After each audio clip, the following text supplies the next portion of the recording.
Hey guys, tonight we slip under a woven roof and onto a mattress so primitive you'll be nostalgic for inflatable camping pads. You're waking up in your Athenian home, or rather a single rectangular room shared with your family, their smells, and whatever small animals haven't been kicked out yet. The bed is a loosely stitched linen sack stuffed with straw, reeds, or, if you're feeling fancy, wool clumps. But don't get excited, it's lumpy in all the wrong places, and at least one stick always manages to jab your spine at just the right angle to ruin your dream about figs. Light seeps through crooked wooden shutters. There's no glass here, just rough planks, hammered together and perpetually slightly ajar. Morning enters slowly, a soft golden haze glowing through dust motes and the faint cooing of pigeons. You blink at the wooden beams above you, each one sagging slightly and coated with years of indoor smoke. There's no real ceiling, just those beams and a terracotta roof keeping the stars out and the heat in, sort of. If you're lucky, you've got your own little corner of the room with a mat, maybe a raggedy wool blanket, and a niche in the wall for your sandals. If you're not so lucky, you've just been sleeping elbow to elbow with your cousins, snoring uncle, and a toddler who's using your shin as a pillow. Ancient Greek homes were tight on privacy, but generous with noise. The floor is hard-packed clay with a few mats thrown down to keep your feet from freezing. You sit up, brush off a beetle that's taken an interest in your hair, and try not to gag on the scent of overnight humanity. It's a mix of sweat, damp straw, and whatever that pot of leftover lentils is becoming in the corner. You breathe through your mouth and stretch your arms skyward, which doesn't help much since there's no ventilation and your armpits haven't seen soap in a week. There's something weirdly comforting about the predictability of this room. The clay walls, once whitewashed, now chipped and smoke-streaked. The wooden chest where all of your possessions, maybe 3 in total, are stored. A cracked pot, a chipped oil lamp, and possibly a tiny terracotta figurine of a god or hero. Even in this sparse space, there's a ritual. Sit up, scratch, yawn, and start preparing for another day in a city that asks you to be a soldier, philosopher, juror, and casual nudist, all before dinner.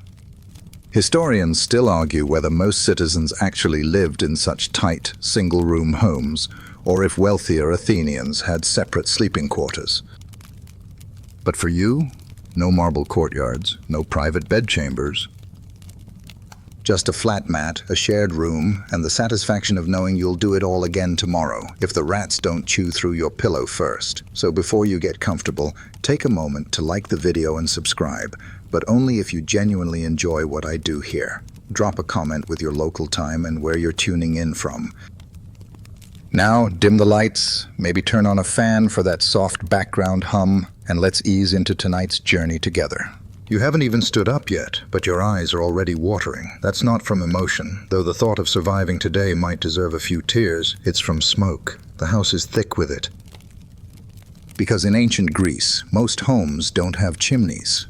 Just a central hearth that doubles as a stove, a heater, and a 24/7 fog machine. You slept through the embers crackling below a pot of something, maybe soup, maybe paste, and now you're waking up in what feels like a low-budget smokehouse. The ceiling beams above you are streaked black from decades of rising soot. Tiny cobwebs in the corners of the roof are dusted with gray, like they've been through a volcanic eruption. As you inhale, your throat tightens with that classic blend of wood ash, yesterday's lentils, and faint goat. You cough quietly, because waking up the rest of the house before they've had their breakfast wine would be deeply unpopular. You squint through the haze, and the rest of the room slowly emerges, walls smeared with the residue of too many fires and not enough air. The hearth's dying coals still give off a lazy warmth, like they've decided to take the morning off. The smell is ancient and persistent, a sort of burnt stew perfume that clings to your hair, your tunic, and your dignity. And here's the kicker. You're used to this. Everyone is. In fact, the smoke is weirdly comforting, like a nasty blanket. Some ancient sources suggest that constant low-level smoke helped preserve wooden homes from bugs, which is a nice upside, unless you're the human breathing it in. Historians still argue whether this smoky environment contributed to chronic respiratory problems among the population, but let's just say, if you lived long enough to develop a cough, you were already beating the odds. Your morning ablutions are no escape. You stumble to a corner where a basin of water waits, filled sometime yesterday. The water's cold, probably a little dusty, but you splash your face anyway, trying to rinse off the night's grime and at least pretend you're refreshed. There's no soap, of course, just friction, optimism, and maybe a hint of lavender if someone in your household was feeling fancy and dried some herbs. Mostly, it just smears the soot around. Your tunic smells like last night's fire pit, your skin is slick with smoke oil, but this is simply what mornings are here. No one's walking out of their house smelling like pine and bergamot. The best you can hope for is not smelling like whatever died in the alley behind your neighbor's place. You run a hand through your hair, stiff with sweat and ash, and sigh. There's no point trying to fix it. Outside, you hear a rooster, not a charming storybook rooster. More like a deranged trumpet with feathers. That's your cue. Time to stand up, brush yourself off, and inhale a few more helpings of smoky breakfast air. Now that you've managed to fumble upright without stepping in last night's ashes or knocking over the water basin, it's time for the official ritual of the Athenian morning. Scratching everything that itches, stretching like a half-dead cat, and mumbling an offering of respect to the gods, preferably before they notice you forgot. The air is still thick with the scent of the hearth, but you can now make out the cluttered wall nook that serves as your house's sacred corner. It's a small shelf, or maybe just a shallow recess in the plaster, blackened by years of oil lamps and burnt offerings. Inside sits a cracked terracotta figurine, possibly Hestia, goddess of the hearth, though she's missing most of her face. And next to her, a faded cup that once held wine or honey. It currently holds dust. You bow your head slightly. It's polite, if not sincere. See, in ancient Greece, piety is less about heartfelt reverence and more about keeping the divine household management system from crashing. You light a small wick soaked in olive oil and whisper something vaguely respectful. Maybe something like, "Thanks for not burning the house down last night." Historians still debate how devout the average citizen really was. Did they truly believe the gods watched their every move, or was it more like spiritual insurance? Either way, you don't skip this part. The last thing you want is for Hermes to trip you on the stairs later for forgetting his incense. As you stretch your arms overhead, your shoulders groan like wooden doors. You slept in one position for too long, curled against a damp wall, and now your spine is reminding you that ancient mattresses are nature's chiropractor. You scratch at your knee, your back, your scalp. Personal hygiene being what it is, your itches might not just be dry skin. Fleas, mites, and the occasional bedbug are all part of the Athenian ecosystem. If you scratch hard enough, maybe you'll get a tan from the friction. A rooster outside screams again. It's hard to tell whether it's a blessing or a threat. Either way, the sun has begun to rise, casting lines of gold through the window slats and across the sacred nook. The tiny fire flickers. You nod again to the figurine, just in case, and give one last stretch, your bones popping like amphorae tumbling off a cart. You hear the shuffle of others waking up, your cousin muttering, someone sneezing, a baby crying, and a pot clanging as your mother starts breakfast, or at least tries to revive yesterday's barley mash. It's time to go, but not before one final glance at the altar. Maybe you pour a drop of yesterday's wine on the floor. Maybe you just pretend. You're not here to anger the gods. You're here to survive until dinner.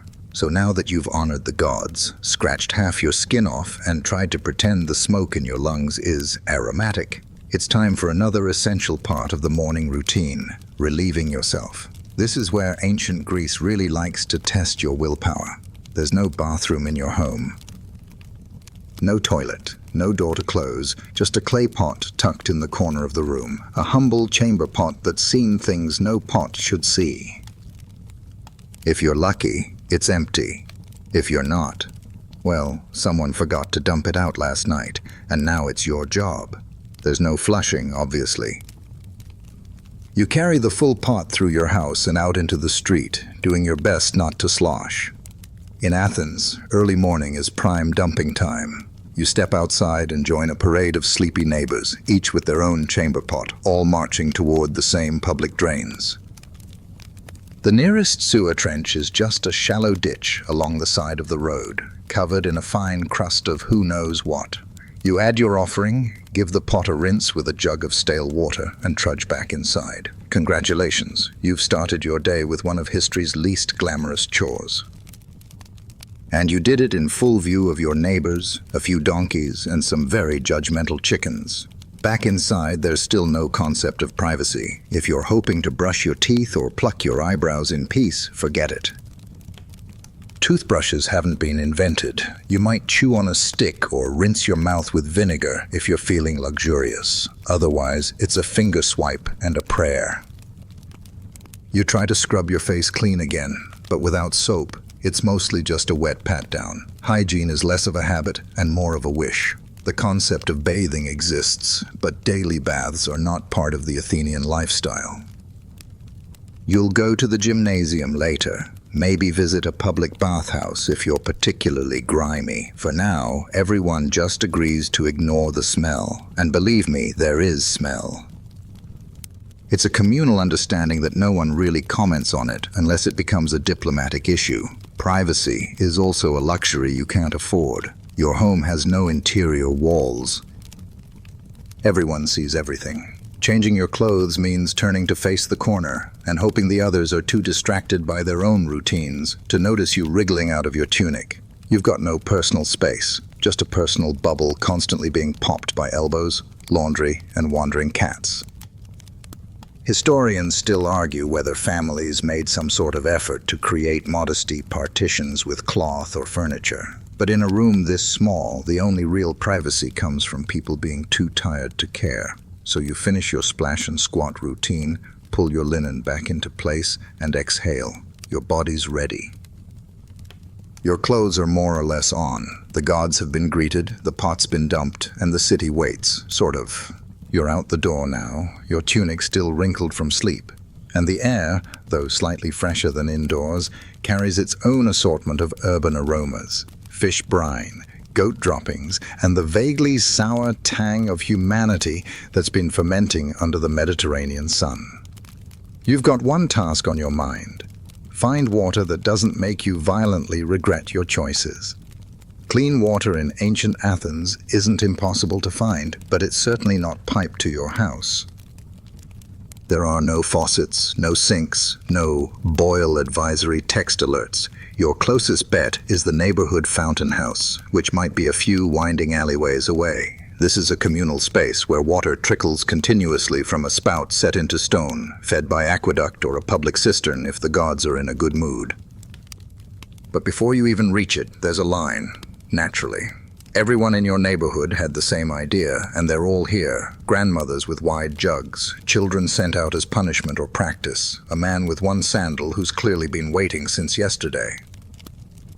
You shuffle in behind them with your own ceramic pitcher, heavy even when empty, and brace yourself for the slow crawl to the front.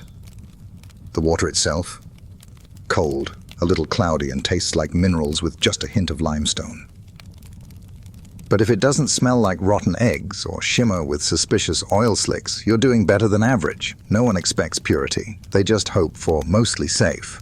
Historians still argue how much the Athenians understood about waterborne illness. There's no germ theory yet, but people definitely noticed when certain wells made everyone spend a week regretting their soup. You fill your jug, careful not to splash too much on your sandals. You've only got one good pair, and they're already flapping like fish gills. Nearby, a boy slips on a mossy stone, dropping his amphora. It shatters with the sound of broken dreams and wasted water. Everyone sighs. No one helps. This daily errand is part necessity, part social gauntlet. Women swap gossip, men argue about politics or olive prices, and children poke each other with sticks until someone yells. It's loud, chaotic, and entirely public. If your tunic is inside out or your hair's a mess, the fountain house is where it will be noticed, judged, and possibly mocked. Once your jug is full, you lug it back with both hands, arms aching. You're sweating before you even get halfway home. This is the price of hydration in a world without plumbing. There's no fridge waiting with a chilled glass, just a ceramic cup back home, maybe a sprig of herbs to make it palatable, and the hope that what you just collected isn't secretly harboring the next citywide stomach disaster. As you stumble back through the alleys, past sleeping dogs and louder philosophers, you wonder how much longer you can pretend that wine is a safer option than water. Spoiler, it probably is. Back home, you drop the water jug with a dull thud and immediately regret both the journey and the breakfast that now awaits you. If you were hoping for something warm, fluffy, or remotely comforting, like toast, eggs, or even a sad bowl of oats, you're in for a uniquely Athenian disappointment. Your morning meal consists of the same thing it did yesterday and the day before. A modest hunk of barley bread, so dense it might double as a doorstop, and a few black olives that look like they've seen some things. This isn't a feast, it's fuel. And barely that. The bread is rough-textured, made from barley flour rather than wheat, the staple grain of the poor. It's dry, coarse, and occasionally bitter, depending on how generous the miller was with the husks. If it's been sitting out, and it has, it's now extra firm. Less like bread, more like edible sandstone. You try breaking a piece off and send crumbs flying across the floor. One lands on your foot. You leave it there. The floor's already seen worse. Olives are the star of the show, if only because they have salt and oil, two things that make anything slightly less tragic. But these aren't the fat, juicy deli olives you're used to. These are preserved in brine, possibly for weeks, and have a slightly sour, medicinal tang. You pop one in your mouth and immediately wince. It's edible, yes. Enjoyable? Let's not get carried away. You sit on a low stool or maybe just squat by the wall, chewing methodically and wondering if this is really how Socrates started his day. Spoiler, probably not. Unless he too had a very low bar for satisfaction. The sound of crunching bread echoes in your skull. Someone nearby sneezes. A chicken clucks under the table. You chew slower. You are one with the bland. Historians still argue how widespread breakfast really was in ancient Greece. Some claim it was standard fare, while others suggest it was optional, a luxury if you had spare bread lying around. Either way, your current situation feels more like punishment than privilege, and yet you keep eating. Why? Because you know what's coming. You'll need the energy. Today is going to be long, dusty, and probably loud. You'll need something in your stomach, preferably something that won't revolt mid-agora. Wine is your only beverage option, and yes, it's breakfast, but not in the brunch mimosas sense. This is watered-down wine, 3 parts water to 1 part wine, and it's not there to get you tipsy. It's there because the water isn't trustworthy, and the alcohol is your best bet at killing whatever invisible horror swims in it. You sip slowly, hoping it'll help soften the bread on the way down. It doesn't. The meal ends with little ceremony.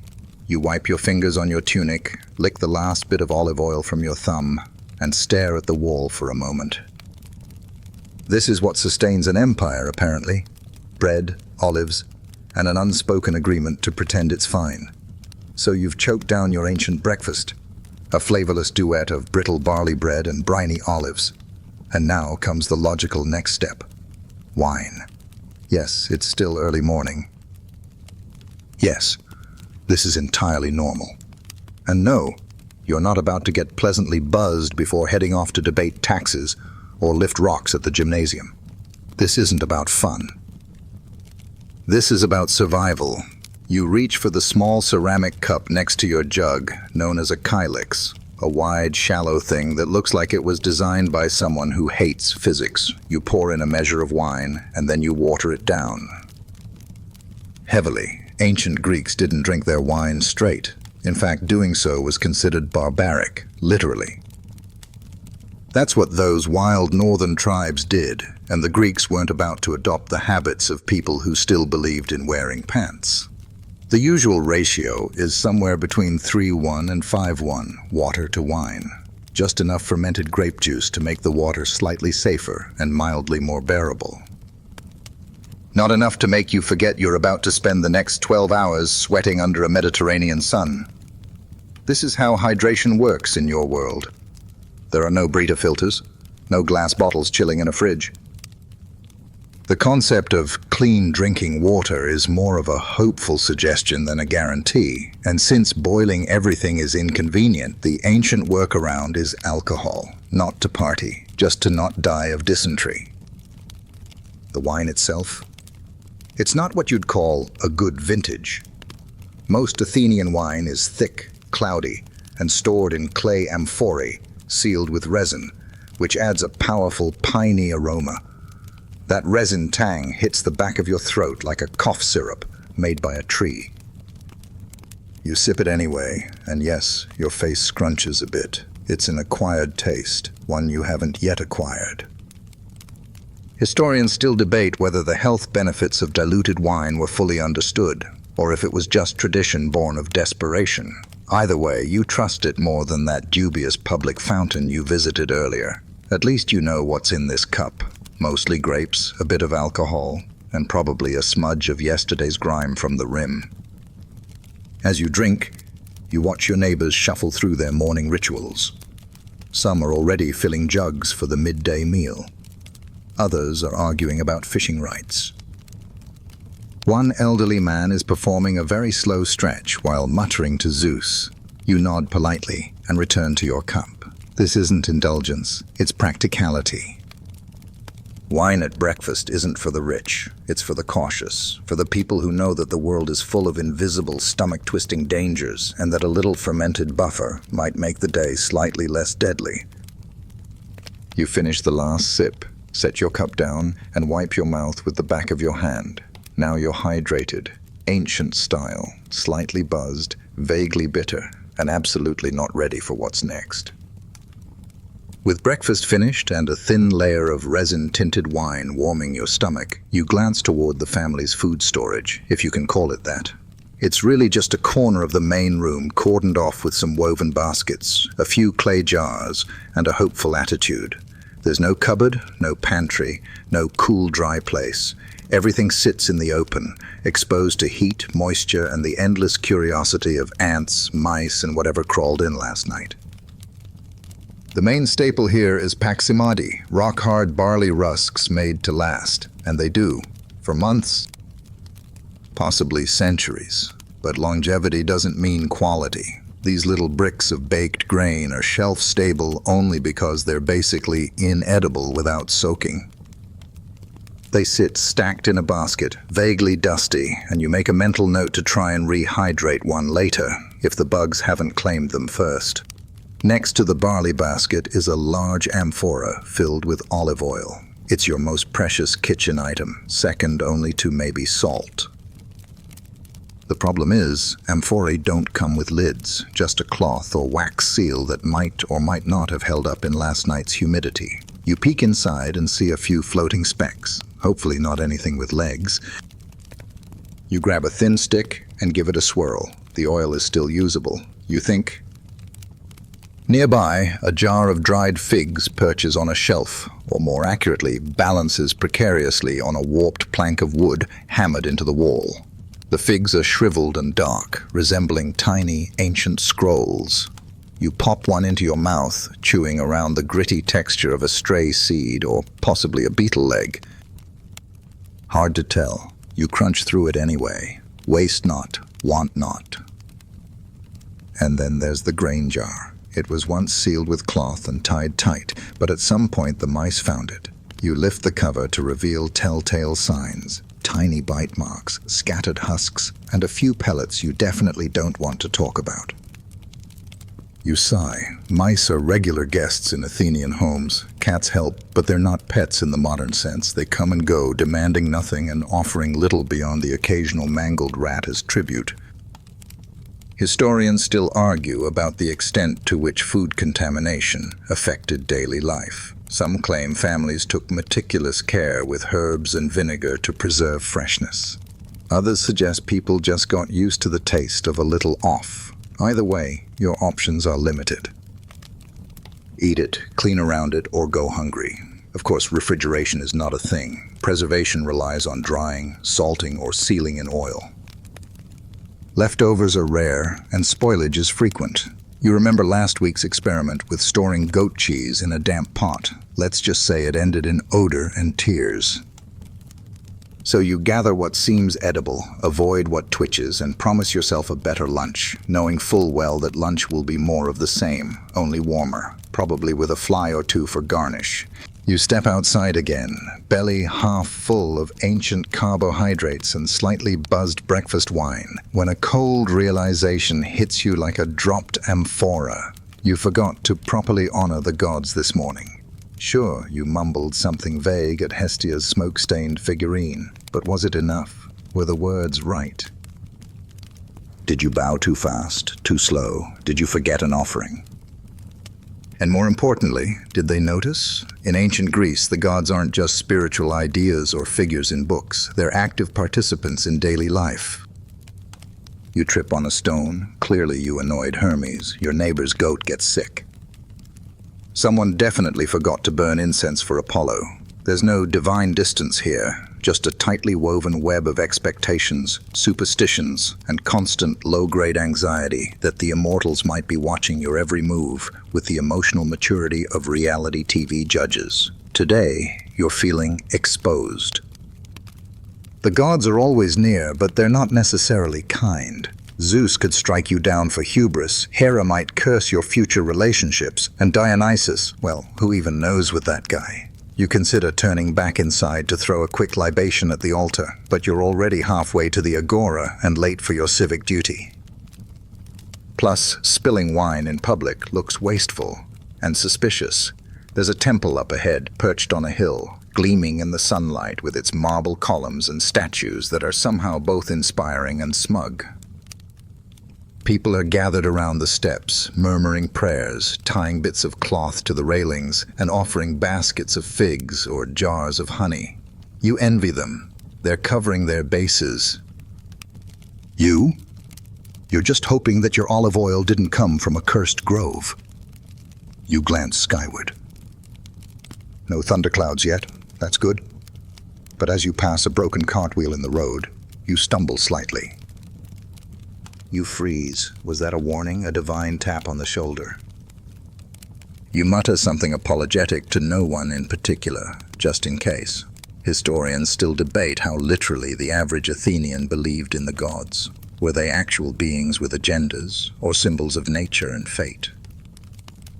But the thing is, belief in the gods wasn't an abstract personal journey. It was baked into everything. Marriage, meals, politics, plumbing. There were over 1,000 deities in the Greek pantheon, if you count all the nymphs, river gods, and household spirits. You couldn't throw a fig without hitting something sacred. So you do what any anxious citizen does. You promise to light a candle tonight, or pour out a splash of your next wine cup, or finally clean the hearth for once. A little late maybe, but better late than smote. As you walk, you pass a shrine tucked between two buildings, just a small niche with a faded statue and a few offerings. You pause, whisper something vague and polite, and toss in a small coin. You don't know which god it's for, but that's not the point. The gods are always watching. You're just hoping they blink. You keep walking, but now your eyes are constantly darting around, up to the rooftops, down the alleys, over your shoulder. Because in this world, a weird gust of wind or the wrong kind of bird sighting isn't just background noise. It's a potential omen, and ancient Greeks take omens very, very seriously. A rustle of feathers to your left. You flinch. It's just a pigeon. Or is it? You squint to see what direction it's flying. East to west? That's probably bad. Or maybe good. You're not sure anymore. It turns out there are entire manuals dedicated to interpreting bird flights.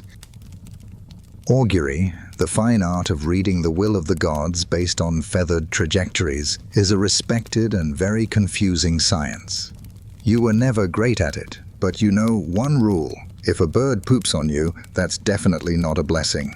A street vendor is shouting about boiled lentils while a dog starts barking at nothing in particular. You tense. Is the dog barking at something you can't see? A spirit? A minor fury? Or just a lizard? In Athens, the line between superstition and real-world concern is thin and highly flexible. People pause in the middle of arguments because someone sneezed at the wrong moment. They cancel plans if a goat bleats in a funny way, and if you happen to see a one-eyed man just as you're about to make a deal. Congratulations, you now have to reconsider your life choices. Omens aren't just a curiosity, they're decision-making tools. Farmers check the clouds before sowing. Generals delay invasions because of a suspicious dream. Politicians consult oracles to decide when to propose new laws. And you're just trying to make it to the agora without triggering divine wrath by stepping on a cracked tile. Historians still argue how much of this was deep spiritual conviction versus cultural peer pressure. Were Athenians truly afraid of cosmic consequences, or just afraid of what their neighbor would say if they ignored a bad omen and then tripped over a step? Probably both. After all, it's easier to blame fate than admit you're clumsy. You spot an old man sitting on a stool under a fig tree, eyes closed, murmuring softly. He's a seer of sorts, known for interpreting dreams and goat entrails. You briefly consider asking him if today will go badly, but then you remember you still owe him a few obols from last week, when he confidently predicted that your sandals wouldn't break. They did, spectacularly. Instead, you make a silent deal with the universe. No weird omens, and you'll drop off a jar of honey at the nearest shrine before sunset. Maybe 2 jars if the gods are feeling picky. Another bird flies overhead. You instinctively duck, just in case. There's no app to tell you if today's cursed. No calendar of lucky and unlucky days. You rely on gut instinct, folklore, and a strong desire not to anger a divine being because you missed a goat sneezing. Welcome to the logic of ancient paranoia. Back home, or in whichever home you've started your day, you glance toward the wall niche that houses the household gods. It's small and unassuming, but in ancient Greece, it's arguably more important than your bed, your kitchen, or even your prized stash of barley. This little alcove, often carved directly into the plaster wall near the hearth, serves as your sacred safety net, a space for appeasing the divine forces believed to govern everything from your soup to your sanity. These domestic shrines usually honor Hestia, goddess of the hearth, along with Hermes, who watches over doors and thresholds. Occasionally, you'll also find little nods to Zeus Ktesios, the version of Zeus who manages household prosperity. But make no mistake, you're not setting up a cozy prayer corner. You're maintaining spiritual infrastructure. These deities aren't decorative. They're functionally your supernatural landlords. You light a small clay lamp and whisper a few words. They don't have to be eloquent. Something like, "Keep mice out of my grain, please," or "No injuries today if possible," is more than enough. Alongside the lamp, you place a tiny offering, a pinch of flour, a bit of oil, or some crumbled bread. Ideally, not the moldy stuff, unless you're feeling reckless. Offerings don't have to be grand. The gods, it seems, accept crumbs as long as they're sincere, or at least convincingly humble. Shrine maintenance is part of your routine, like feeding the chickens or checking for scorpions under the sleeping mat. If the fire goes out completely, and the hearth grows cold, it's considered a very bad sign. You're supposed to relight it with a pure flame, meaning one taken from a public altar, not just your neighbor's kitchen torch. Neglecting the shrine doesn't just offend the gods, it's socially embarrassing. Your guests will notice. They always do. Historians still debate how much of this was genuinely spiritual versus performative habit. Were people praying from the heart, or just checking off a mental list? It's hard to say, but most agree that even skeptical Greeks didn't skip the ritual. Divine retribution was too unpredictable, and public shame practically guaranteed. In wealthier homes, the shrines are more elaborate: tiny columns, miniature statues, maybe a painted fresco. But for most people like you, it's simple and soot-smudged. Some families even pass down little figurines from generation to generation, the clay cracked and worn smooth from hundreds of careful fingers over the years. You tuck your offering into a chipped bowl, adjust the wick on your lamp, and offer one final muttered thanks. Maybe you don't believe every myth you've ever heard, but it's better to stay on the God's good side, even the minor ones, especially the minor ones.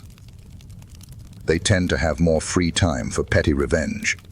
And with that, you step away from the shrine. The room is still dim. The air still smells like ash and last night's lentils. But something about this little ritual makes the chaos feel a bit more survivable. Even if the barley bread tastes like roof tile, you've barely made it through your personal altar duties when the real pressure sets in: public devotion. Because in ancient Greece, religion isn't a private matter quietly managed in your home.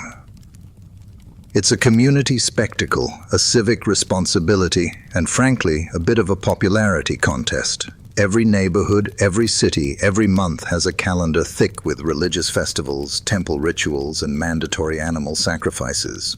Forget to show up and suddenly you're that guy who skipped the procession. Shameful.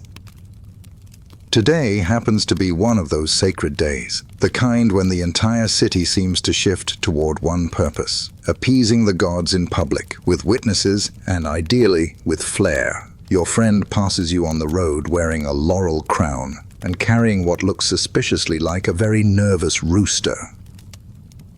You nod in solidarity. Everyone's got their role to play. The city's major temples are where it all goes down. These grand marble structures aren't just places to pray. They're public stages. You arrive at one such temple, dedicated to Athena, and immediately find yourself wedged into a dense crowd. Smoke curls upward from braziers. Musicians pluck out reedy, repetitive tunes on their alloy. Children squirm, old men argue. Somewhere nearby, a sheep bleats its last, unaware that it's about to become part of a theological barbecue. Participation is expected. You don't get to opt out just because your sandals hurt or you forgot your sacrificial olive branch. If you're a citizen, and especially if you want to be seen as a respectable one, you join the festivals, donate what you can, and try to look sincerely reverent while someone slaughters a bull. The blood runs in neat channels cut into the temple floor, guided toward a holy drain. It's ceremonial and very, very messy. Historians still debate how centralized religious devotion actually was. How often did the average person really visit the major temples versus local neighborhood shrines? But one thing is clear: festivals and sacrifices were social glue. Missing them wasn't just spiritually risky, it was politically stupid. These were the events where alliances were formed, gossip was traded, and influence was measured by how close you got to the priest. You wait your turn, step forward, and toss your modest offering, a handful of grain, onto the altar flames. It flares up dramatically, which is either a great omen or just a lot of dry chaff. No one claps, but a few people nod approvingly. You did the thing. You're good. For now. The temple itself is enormous, its columns towering, painted with once bright pigments now fading in the Athenian sun. Inside, the statue of the goddess looms, gold and ivory, eyes blank and powerful. You don't dare look too long. It's not fear exactly, just discomfort. Like standing too close to something that might suddenly blink. You shuffle back into the crowd, relieved it's over. You've honored the gods publicly and survived without fainting or accidentally starting a fire. Now all you have to do is survive the next dozen rituals this month, no pressure. You've now officially left the cramped security of home behind and you're on the move. Destination, the Agora, the heart of Athenian life, a buzzing open-air plaza full of merchants, philosophers, politicians, and pickpockets. But between you and that civic center of chaos lies a walk of several agonizing blocks, and you're doing it in ancient footwear. Flat leather sandals with the cushioning power of a damp leaf. The sandals, if we're being generous, are simple. Thin leather soles, a few straps. No arch support, no shock absorption. Just enough protection to keep your toes from bleeding if you don't stub them too hard. You tie them around your feet with the skill of someone who's done this 1,000 times and still ends up with one sandal tighter than the other. The left one squeaks. The right one digs into your heel like it has a personal vendetta. You consider going barefoot, but then you remember last week's splinter. You still walk funny because of it. The roads are stone, uneven, chipped, and hot by mid-morning. You take your first step onto the sun-baked surface and instantly regret not re-oiling your sandals last week. They squeak again, loud enough to alert a nearby stray dog who watches you with a level of disdain, usually reserved for clumsy prey. Your second step lands in a soft, squishy mystery. You choose not to investigate. Forward, always forward. Every few paces, the road juts upward slightly where stones have shifted over the years. You trip twice. Not dramatically, just enough to break your stride and your confidence. Dust clings to your ankles, sweat begins to form in the small of your back, and your feet already feel like they've been flattened with a wine press. Historians still argue whether the average Athenian really wore sandals every day, or if many simply went barefoot. Evidence suggests both happened, depending on class, occupation, and how much punishment one's soles could endure. But in your case, the sandals are non-negotiable. You're not about to risk another incident like the infamous thorn of last month. As you walk, you pass others also clomping and limping through their daily commute. You spot a man retying his sandals for the third time, a woman hobbling slightly on a strap that's snapped and been knotted with twine. Everyone pretends this is normal. Because it is, you just all silently agree not to talk about the mutual foot pain. You pause briefly at a fountain to splash water on your toes, only to find the stone basin filled with muddy footprints. A toddler screams nearby. Someone tosses a fig skin. You keep going, your stride now a limp waddle-hop combination perfected over years of pavement punishment. The agora looms ahead, still a few painful blocks away. You grit your teeth, adjust your straps for the 5th time, and keep walking. Because in Athens, everything hurts your feet, but everything also happens on foot. So unless you've got a spare chariot hidden behind a fig stand, you better get used to the grind. You thought the walk would be uneventful, just sore arches and awkward toe pinches, but no. The road to the agora is a living organism, and it's not a quiet one. As you trudge onward, it quickly becomes clear that Athens doesn't ease you into your day. It slaps you across the face with noise and then sprinkles goat droppings on top. The first thing you really notice, more than the sunshine, more than the people, is the smell. It's not one smell exactly. It's more like a symphony of odors.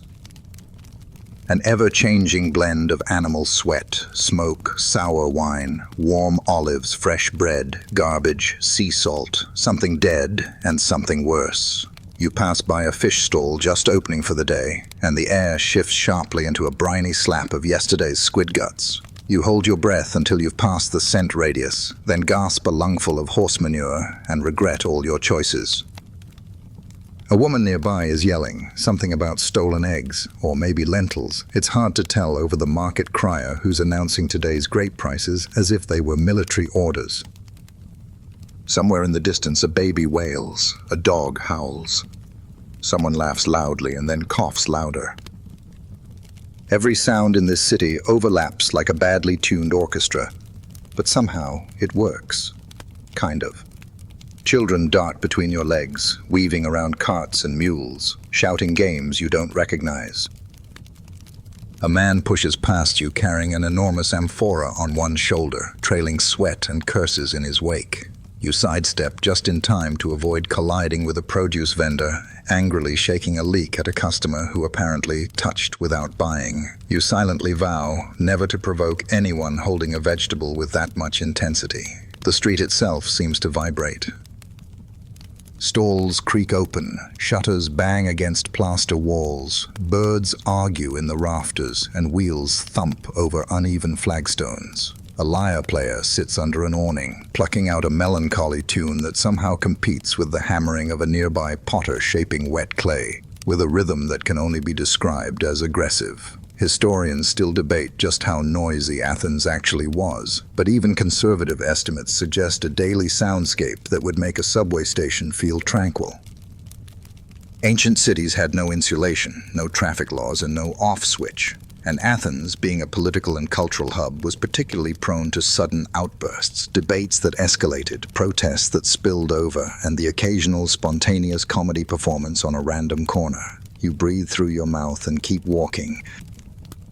Your feet ache, your ears ring, your nose is still recovering from that fish stall, but somehow all this chaos is expected. This is the rhythm of the city, loud, pungent, unfiltered, and completely alive. You round a corner, and a chicken flaps directly at your face. You yelp. No one reacts. Just another Tuesday. If you thought traffic was a modern invention, congratulations. You've never tried navigating an Athenian street mid-morning. The road is now an obstacle course of the absurd. Squeaky-wheeled carts lurching at impossible angles, confused goats wandering aimlessly, and philosophers standing perfectly still in the center of it all, offering unsolicited monologues about virtue, while you try not to trip over a cabbage. The first hazard is a donkey, not a particularly large one, but stubborn enough to plant itself across the middle of the road like a boulder with hooves. Its owner tugs at the rope, swearing poetically, while the donkey stares into the void, unmoved. You try to pass around it, but a merchant hauling a stack of woven mats veers into your path, forcing you into the wall. Your sandals scrape something sticky. You don't ask questions. Next up, a fish cart rolling too fast, pulled by a boy too small to control it. The cart bounces over a stone and tilts dangerously. You sidestep just in time to avoid being baptized in pickled sardines. A nearby woman isn't so lucky. She curses, flails, and flings a wet octopus back at the cart in an act of street justice. Everyone cheers. No one helps clean. Then come the goats, a whole cluster of them, herded half-heartedly by a man yelling, whistling, and occasionally smacking the ground with a stick. The goats scatter like mischievous wind. One of them decides your robe looks chewable. You stand your ground. It decides you're not worth the effort. You exhale. And just when you think you've made it through the worst of it, a man with wild hair and even wilder eyes blocks your way. He's wearing a cloak, barely, and holding a scroll. What is truth? He asks you, arms outstretched like an olive-oiled scarecrow. You blink. He's clearly a street philosopher, the kind who believes public walkways are lecture halls and that everyone is dying to hear his theories on mortality and the geometry of onions. You try to go around. He sidesteps. You try again. He counters. Finally, you nod, murmur something about virtue being its own reward, and he lets you pass, possibly enlightened, definitely confused. You don't look back. Historians still argue how often these impromptu philosophical exchanges actually occurred. But considering how many schools of thought originated in Athens and how many thinkers loved nothing more than cornering strangers, it's fair to say these run-ins were common enough to be part of the landscape. Like stray dogs or figs, you keep moving, weaving through the clutter like a sleep-deprived acrobat.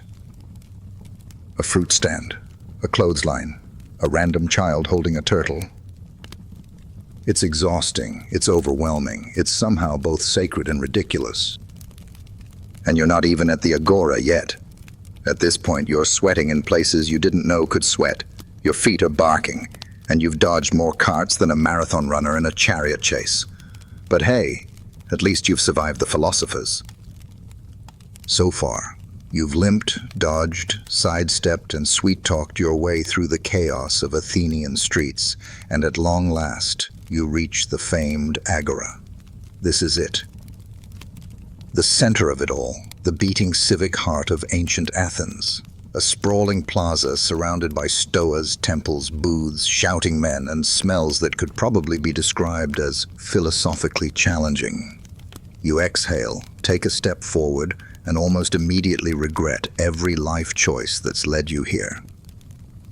It's loud, not in the usual chaotic, busy kind of way, but in a how is it possible this many people are talking simultaneously kind of way. Voices boom off marble colonnades and dusty columns, all overlapping in a stew of trade, politics, gossip, and the occasional accusation of goat theft. A man 2 feet away is yelling about tax rates. Another is offering medicinal herbs for a long life and excellent bowel control. Children dart past, one of them holding a very alive and very angry chicken. You try to find a clear spot to stand, but there is no clear spot. Everywhere is someone's stall, someone's argument, or someone's idea of a good place to lie down and sleep in the sun. You squeeze between 2 pottery stands and nearly knock over a jar labeled highly flammable oil. The vendor glares. You mumble an apology and try to look like a potential customer, not an uninsured liability. The Agora may be a marketplace, but it's also a forum for just about everything. Political assemblies, theatrical auditions, philosophical rants, legal complaints, weddings, protests, religious processions, you name it. It happens here, and often all at once. There's a man standing on a crate giving a speech about naval reform while a mime behind him silently reenacts the Peloponnesian War. It's unclear which one is winning. You look around for familiar faces. You spot someone you think is your cousin, or possibly the man who sold you that questionable cheese last week. Either way, you duck behind a column. Not today. Not in this crowd. Historians still debate how much of Athenian public life was truly democratic versus performative, but one thing is certain. It was public. Your business was everyone's business. If you made a fool of yourself in the Agora, word would spread faster than a priestess on market day, which is why most people tread carefully, physically and politically. You make your way toward the edge of the square, where the action is slightly less intense. Only slightly. A man is juggling olives. Another is loudly berating a loaf of bread for being too political. You're not sure if it's a metaphor or a breakdown, and frankly, you don't want to know. You're hot, overwhelmed, lightly oiled from the walk, and already reconsidering every task that brought you here. But this is the price of being a citizen. You show up. You stand around. You pretend to understand what's happening, and you try not to trip over a liar. The Agora doesn't wait for anyone, least of all you. You're barely 10 minutes into your Agora experience when someone grabs your arm and points you toward a gathering near the Pnyx, the official meeting hill of the Athenian Assembly. Ecclesia, they say, like it's self-explanatory, and for them it is. You, on the other hand, were hoping to buy a new tunic string and maybe eat a fig. But no. You're going to participate in direct democracy, whether you understand what's happening or not. So you go. Because in Athens, being a citizen doesn't mean just voting every 4 years and then complaining about it online. It means physically showing up, standing shoulder to shoulder with hundreds of other men, and only men, and yelling your opinions until someone agrees, or at least agrees to stop yelling back. You find yourself on the slope of the Pnyx, squinting in the sun, hem of your tunic sticking to your thighs. Around you, the crowd is already deep in the weeds of political debate. They're discussing taxes on olive oil, new fleet construction, citizenship for foreign-born allies. Big stuff. And it's all happening out loud, in real time, with no microphones, no agendas, and no chance for a bathroom break. The assembly is where laws are proposed, generals elected, wars decided, and scandals aired. Anyone can speak as long as they're a male citizen in good standing. But speaking comes with risk. Get it wrong, and the crowd may boo, jeer, or pelt you with bread. Or worse, remember your name. There are no representatives, no bureaucrats doing your work for you. You are the government, and today, apparently, so is everyone else. There are easily 5,000 men on the hill, each one with their own opinion, many with their own agenda, and at least a few with really loud voices. The shouting is constant and strangely rhythmic, like politics choreographed to goatskin drums. Historians still argue about how organized these assemblies really were. Some say there was structure, rules, time limits. Others believe it was controlled chaos, held together by cultural norms and sheer volume. What's certain is this: it was loud, it was direct, and it was deeply personal. No one could hide in a voting booth. If you wanted change, you had to shout for it. You don't shout, not yet. You stand, arms crossed, listening to one man call for increased trade tariffs and another demand clemency for a politician accused of bribery. Someone behind you mumbles something about Sparta. Someone else spits. You nod as if you understand, an inch away. The sun is now fully overhead. You're sweating through your tunic, your feet hurt, and the political jargon is flying fast. Someone mentions a vote, and suddenly pebbles are being handed out, small, smooth stones to drop into urns as a makeshift ballot. You hesitate. What exactly are you voting for again? Doesn't matter. You're here. You're part of the mob. And in Athens, that mob is law. So there you are, standing in a sea of sweaty tunics, holding a pebble that apparently determines the future of Athens, and not having the faintest idea what's going on. But you nod thoughtfully. You cross your arms like a man who has opinions. You even squint into the distance because squinting makes you look serious. This, after all, is one of the golden rules of Athenian citizenship. If you don't understand the politics, at least look like you might. The speaker, some ex-general with a voice like a cracked amphora, is ranting about fleet funding, something about triremes being too slow or too fast, or possibly not real triremes at all. The crowd murmurs in agreement or confusion or digestive discomfort. It's hard to tell. He throws in a reference to Homer. Everyone nods. You nod too, even though the connection between naval policy and the Odyssey feels deeply questionable. You shift from foot to foot, your knees sore from standing too long on stone. The guy next to you smells aggressively of onions. He leans over and whispers, "Classic demagogue tactic." You respond with a sage, You're not sure what tactic he means or even what a demagogue is, but you say it with enough conviction to sell the illusion. This isn't unusual. Ancient Athens is full of people who participate in government without necessarily grasping the details.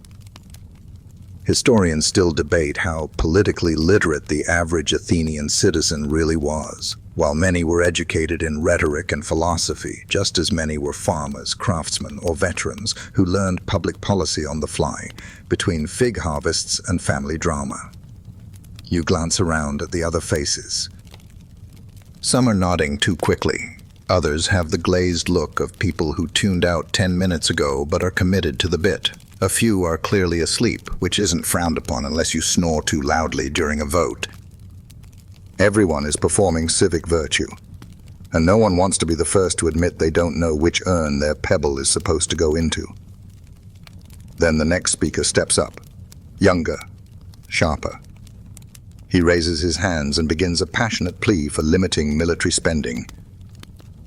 You catch a few phrases: reckless expenditures, corruption among the strategoi, and we've been at war since our grandmothers had teeth.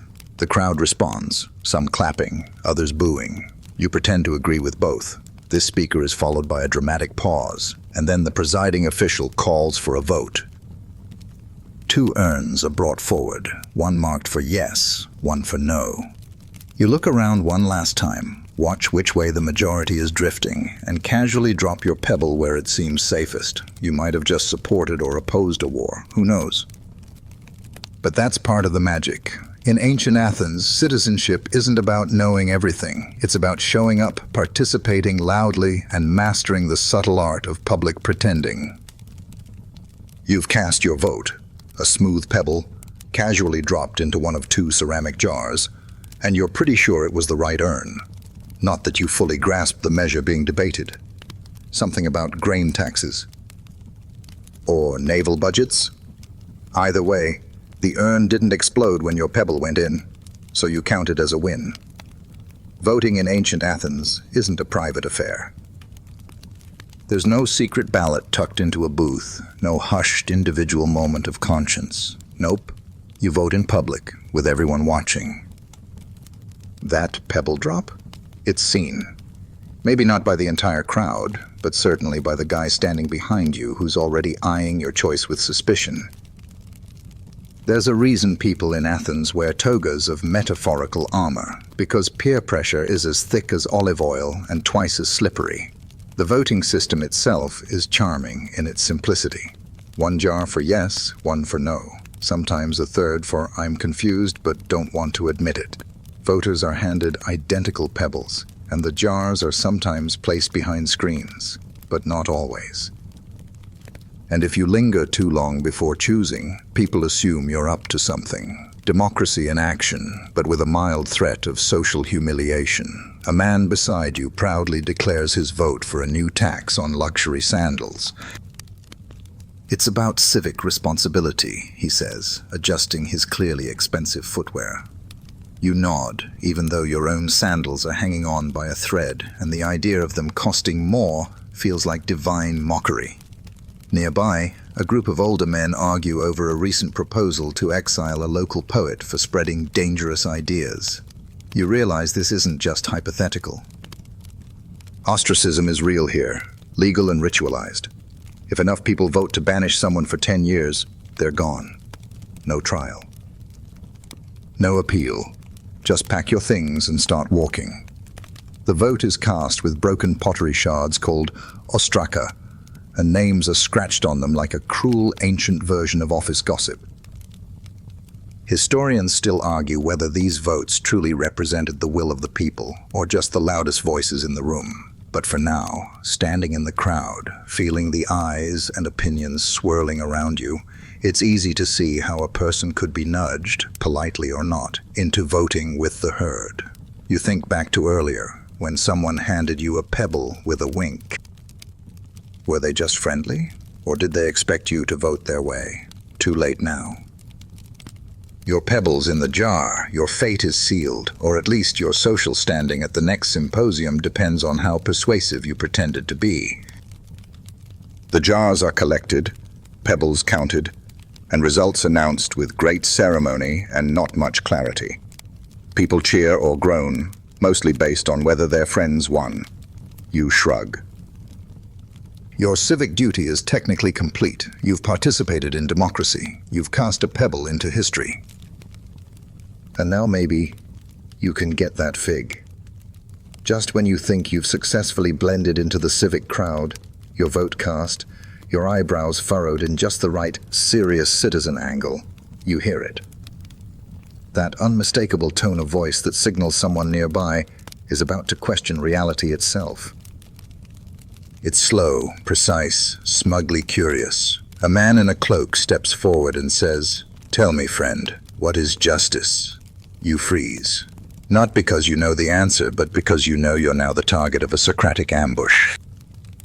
This isn't rare in Athens. Philosophers, especially followers of Socrates, have turned public debate into something between a sport and performance art. They stroll through the agora like philosophical sharks, hunting for unsuspecting victims to pin down in webs of logic. If you so much as glance in their direction or grunt at the wrong moment, you risk being roped into a public debate you didn't ask for and can't possibly win. Is justice simply doing what the law says? He continues, staring at you with eyes that suggest both amusement and pity. The crowd turns slightly, curious. You attempt a non-committal shrug. He smiles. And if the law is unjust, should we obey it? Now you're trapped. If you speak, you reveal your ignorance. If you stay silent, you seem like a coward. Either way, the outcome is the same. The philosopher keeps talking, and you become the unwilling centerpiece of a moral labyrinth. He paces around you like a theatrical seagull, dropping hypotheticals that pile up like loose stones. A few bystanders start snickering, not unkindly, but definitely at your expense. One man whispers, "Don't argue." Just agree, it ends faster. You nod, mutter something vague like, "Ah yes, very true," and hope the philosopher moves on. He doesn't. He tilts his head, pleased, and pushes further. So then, virtue must be taught, must it not? You stare into the middle distance, considering escape options. Behind him, a dog chases a child holding a pomegranate, a perfect distraction. But before you can make your move, the philosopher sighs, thanks you for your engaged spirit, and finally turns to his next victim. You're free, but you don't feel victorious. You feel like your brain's been wrung out like a laundry cloth.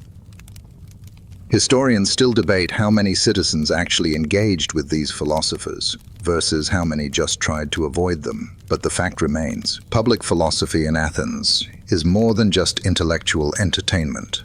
It's a way of life, and occasionally a form of low-level harassment.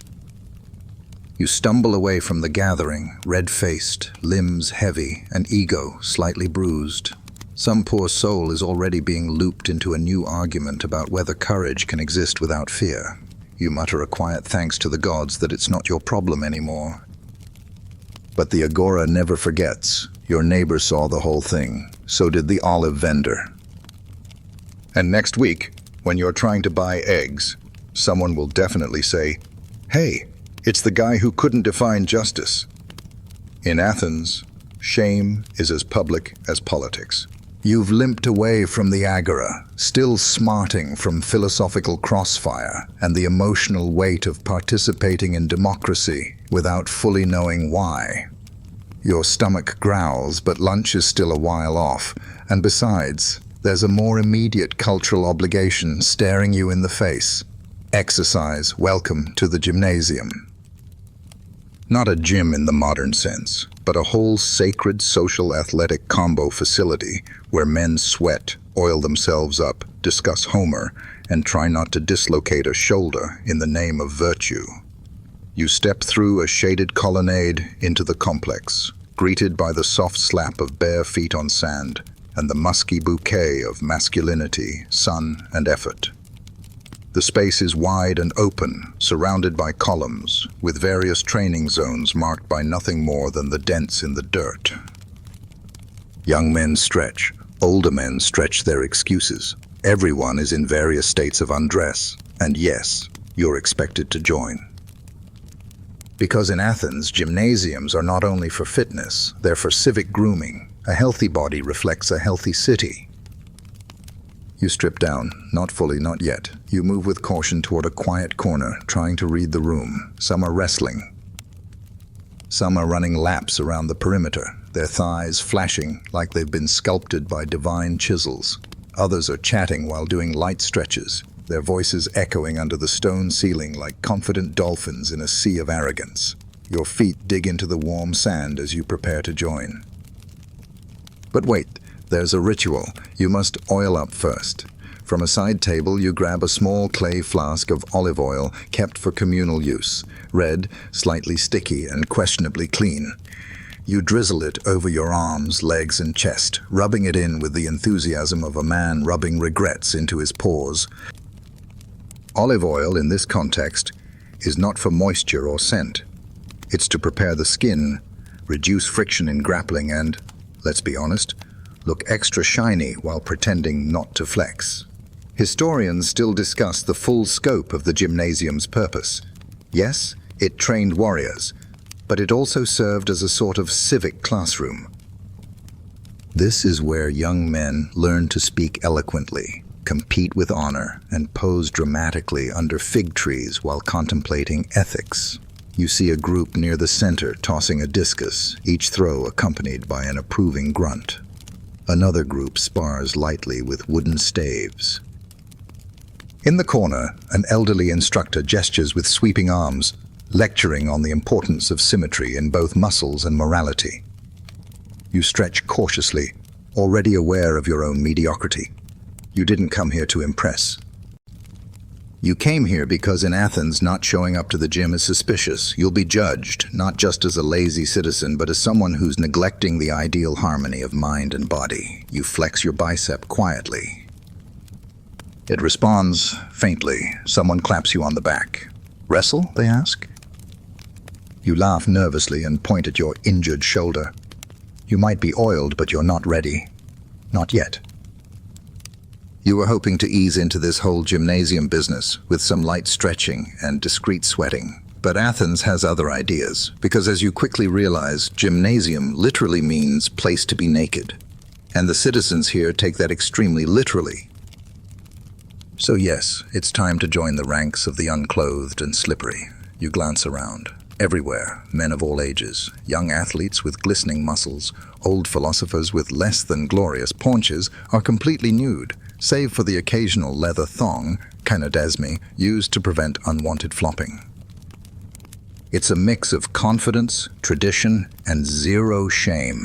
You, however, are not quite emotionally prepared, but social pressure in Athens is as inescapable as olive oil, so you take a deep breath and peel off your tunic, carefully folding it to hide the uncertainty in your soul.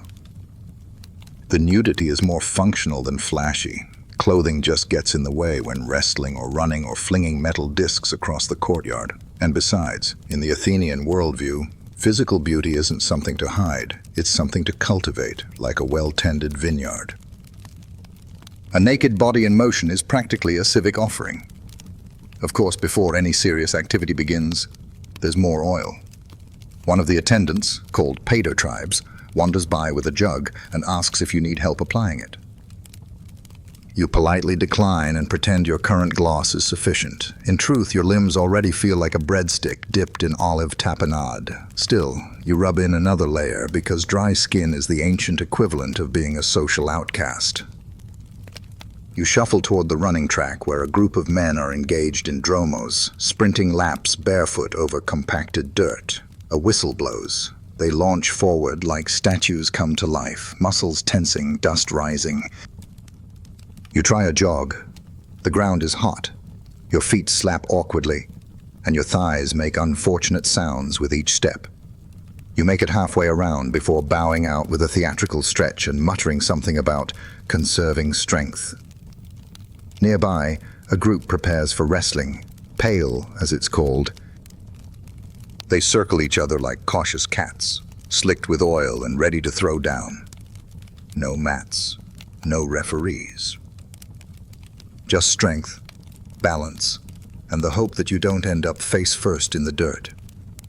You watch from a safe distance, occasionally mimicking a few moves, just to appear engaged.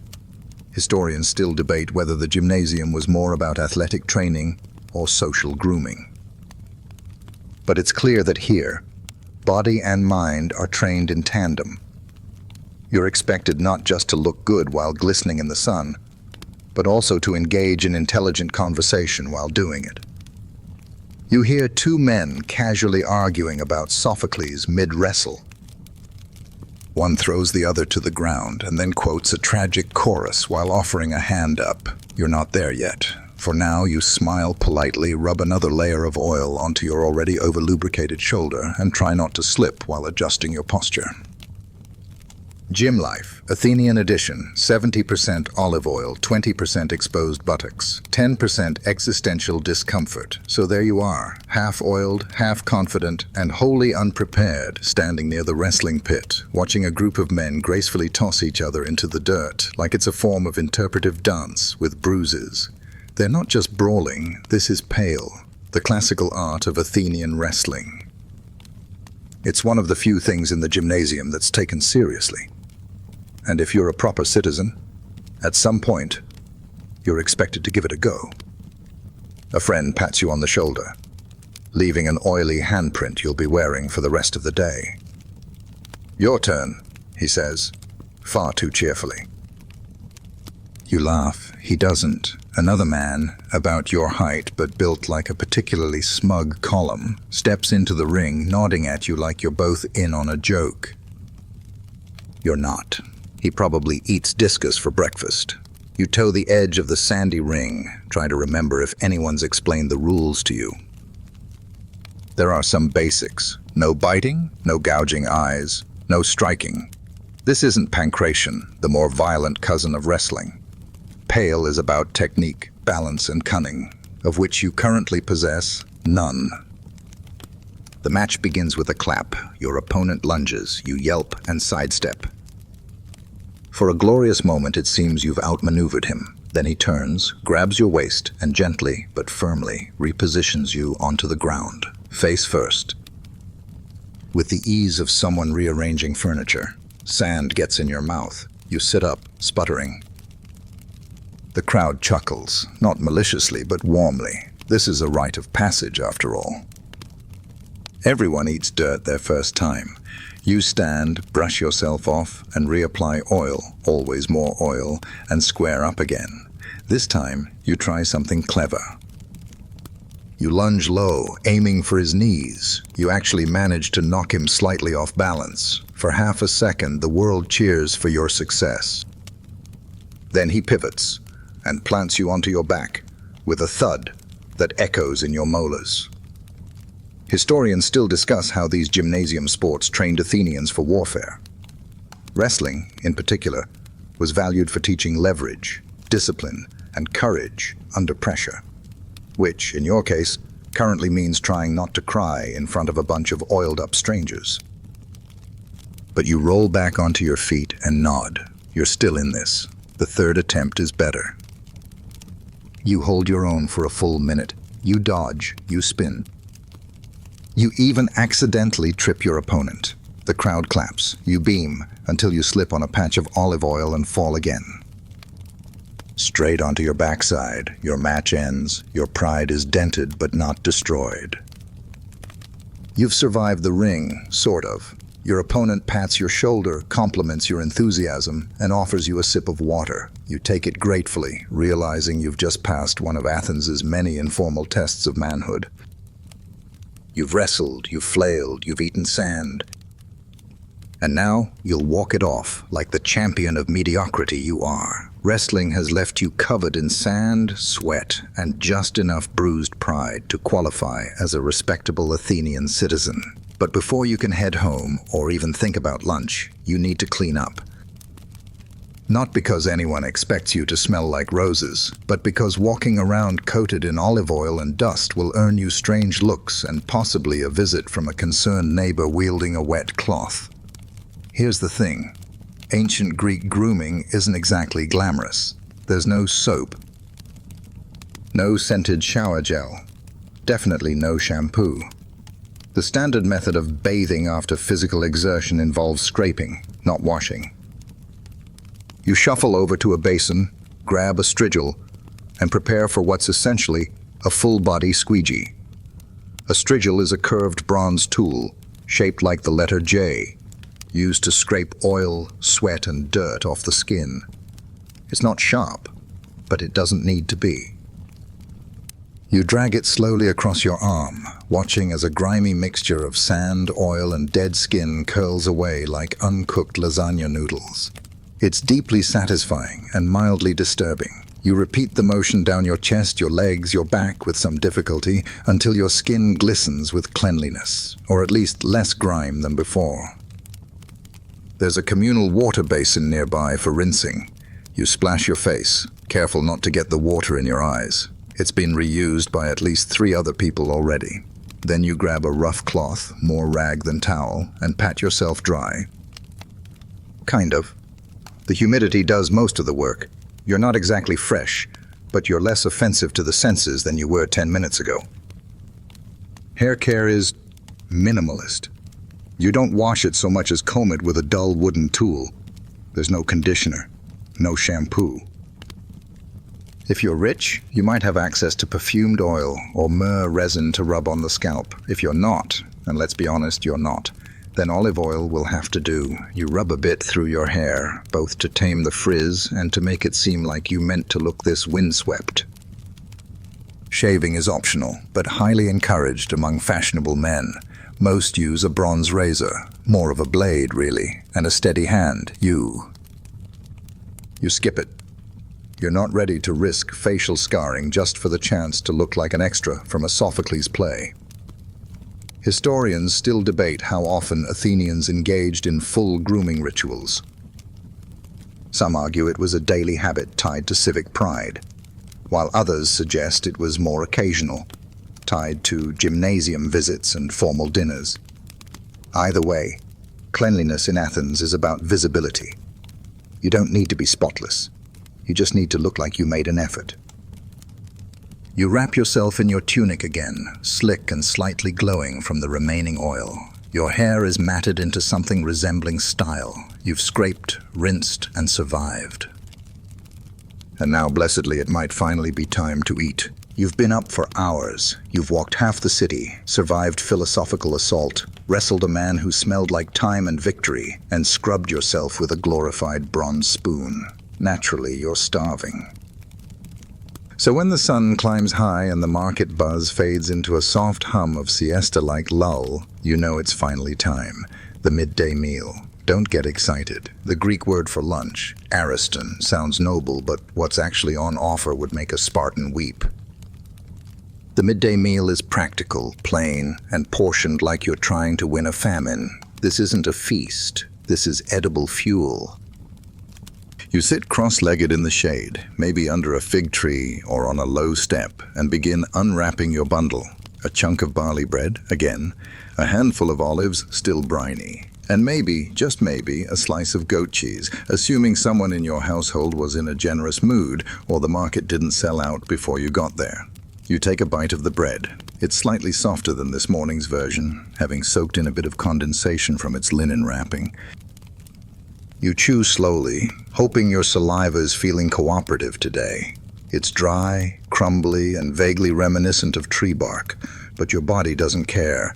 It's calories. The olives offer a jolt, salty, sharp, almost medicinal. One still has a pit. You crunch down and wince, thankful you didn't break a molar. You suck the last bit of brine from your fingers and chase it with a sip of water, now warm from the jug and tasting slightly of amphora. If you're lucky, you've got leftovers from the night before, a spoonful of lentils, or a bit of fish preserved in salt. These are rare treasures. You open a small jar and inhale deeply. It's fish, definitely fish. Possibly fermented. You scoop a bit onto the bread and take a cautious bite. It's strong.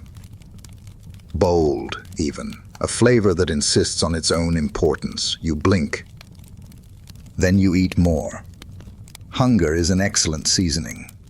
Midday meals are taken seriously only in their routine. No elaborate settings, no fanfare, just a pause in the heat of the day to prevent collapse. Some Athenians eat alone. Others share food on a shaded bench or a market step, passing around a jar of diluted wine, gossiping gently between bites. Someone offers you a figs. You accept. It's soft, sweet, and briefly makes everything else taste better. Historians note that while dinner was often the main social event, lunch was humble and mostly functional. It was something to get you through the second half of the day, a break between debates and gymnasium sweat, between the gods and your sandal blisters. You finish your last olive, wipe your hands on your tunic, and lean back against the warm wall behind you. Your stomach is no longer hollow. It's not full exactly, but it's satisfied for now. You've survived another Athenian meal. Time to see what the afternoon has planned. You shift your weight on the stone step where you're perched, gently patting your stomach like you've just had a small victory. But let's be honest, lunch in ancient Athens is less of a reward and more of a tactical maneuver. The ingredients you've just eaten, barley, cheese, and fish paste, are as standard as sandals and as thrilling as wet parchment. Still, they're the building blocks of every Athenian's day. Barley, for starters, is the undisputed king of grains here. Not wheat, which is expensive and usually reserved for the wealthy or the festivals, when people pretend they're wealthy. No, you eat barley. It's ground into coarse flour, baked into hard loaves, or twice baked into something more closely resembling building material. Occasionally, it's softened into a mash called maza, but even then, it's more paste than porridge. You've had it every day of your life. So has everyone else. It is what it is. Filling, reliable, and somehow always a bit gritty, no matter how long it's cooked. Next, the cheese. Goat cheese. White, crumbly, aggressively tangy, and stored in a clay jar that may or may not have developed its own ecosystem. You peel back the lid and give it a tentative sniff. Still edible. Probably. You smear a bit on the bread and chew slowly, each bite coating your tongue in a paste that somehow tastes both fresh and ancient. There's no refrigeration, so the cheese walks a fine line between aged and alarming. But hey, protein is protein. Then there's the fish paste, or gyros, depending on how brave you're feeling today. Gyros is the catch-all condiment of the ancient world. Fermented fish guts and brine, mashed and cured until it achieves maximum umami and minimum clarity. It smells like a dock worker's nightmare and tastes like regret and salt. You scoop a little with your bread, tap off the excess, and take a bite. It's pungent, bold, somewhere between soy sauce and seawater. Your tongue is confused, your nose is furious, but your stomach is thrilled. Some Athenians make a kind of dressing with gyros, herbs, and vinegar, creating a sauce that makes barley taste slightly less like despair. You try to emulate this by mixing what you have in a tiny bowl. It helps, a little, but mostly it just turns your lunch into a philosophical question. Should I be eating this, or am I being punished? Historians argue about how often these foods were eaten purely out of necessity versus cultural tradition. Were Athenians proud of their modest meals, or just good at pretending they liked them? Given how proudly these items are displayed in festival offerings and dinner parties, it's likely both. Barley and cheese are more than food, they're civic identity in edible form. You chase the last salty bite with a sip of diluted wine. It dulls the edge. You lean back again, squinting at the sun, and realize you're just full enough to function but still hungry enough to complain. A true Athenian balance. Lunch may be modest, but the day doesn't pause for digestion. You're back on your feet before the last olive pit has hit the dirt, brushing crumbs from your tunic and muttering goodbye to the shade. There's still plenty to do, and in Athens, no one gives you time to sit around and savor a meal. Not unless you're old, wealthy, or currently being honored by a priestess. So you eat as you walk. You nibble on the last bit of barley bread as you dodge potholes and pottery carts. The crumbly loaf sheds a trail behind you like a grainy Hansel and Gretel story. Dust kicks up with every step, clinging to your oiled skin, mixing with the flour on your fingertips and the sweat beading at your temples. You're basically seasoning yourself in real time. The concept of portable food isn't new, but ancient Athens doesn't have food trucks or takeaway containers. What it has is linen wrapping, sturdy cheese, and the occasional miracle of a ripe fig tucked in a tunic fold. You see other Athenians munching as they go, craftsmen with chickpeas in their palms, boys licking honey off fingers, a man gnawing what may or may not be a salted eel tail. Meals are fluid here. They begin and end on the move. Your own lunch starts to reassert itself with every jostle of your satchel. The fish paste is still lingering in your mouth, combining now with the aroma of fresh manure from a passing cart. It's a uniquely Athenian perfume. Goat, garlic, grit, and regret. You chew another bite anyway. At one street corner, a vendor calls out, offering hot flatbread fresh from a stone griddle. Your stomach yells, yes. Your coin pouch whispers no. You settle for smelling it, a moment of vicarious gluttony. A few feet ahead, a child hawks vinegar-soaked cabbage leaves. Tempting, if you like your vegetables pickled and slightly dusty, you press on. Historians suggest that midday eating habits in Athens were less about nutrition and more about managing energy. The goal wasn't to feast, but to simply get through the afternoon without fainting during jury duty or accidentally agreeing with a sophist. Meals were small, frequent, and driven by the availability of food, not by culinary pleasure. You pause to wipe your hands on your tunic, a move both hygienic and completely futile, since your tunic is somehow dirtier than your hands. You gulp some warm water from your flask and instantly regret not letting it cool. You consider asking a nearby merchant for a bit of citrus to chew, but his oranges are for show, not sharing. A gust of wind blows a layer of market dust into your face. You blink, spit, and keep walking. Somewhere in the folds of your robe, a crumb nestles beside a speck of ash. That's lunch in Athens, carried in your hand, eaten with your feet, seasoned by the city. And you're only halfway through the day. By now you've eaten your fill of barley, olives, questionable cheese, and fish paste that may or may not have winked at you. But let's not kid ourselves, you're still hungry. Not starving, not fainting, but that persistent background level kind of hungry that says, sure, I'm technically alive, but wouldn't it be nice to feel full? You glance around, and it hits you. You're not alone. Everyone in Athens seems to operate at 70% satisfaction, hovering just shy of contentment. You see a man pacing the agora with a half-chewed fig and a look that says he could eat 6 more. Children cluster around a street vendor hawking roasted chickpeas, licking the salty residue off their fingers like it's gold dust. Even the dogs look hangry. It's not that there's no food in Athens. It's that food is precious, rationed, and deeply practical. You eat what you have, when you have it, and then spend the rest of your day mildly craving something better. Even the wealthier citizens, despite having better ingredients and bigger portions, talk constantly about dinner. Not lunch, dinner. The evening meal is where the magic happens, where food is flavored with song, conversation, and more than one type of cheese. Until then, you graze. You nibble, you plan. You walk past a bakery, the scent of hot bread wafting like some cruel flour-based temptation. You're not even sure the loaves are for sale. Some might be offerings for the temple, or pre-ordered by someone who isn't currently wearing dirt as a fragrance. Still, you pause, stare, inhale, then you keep walking.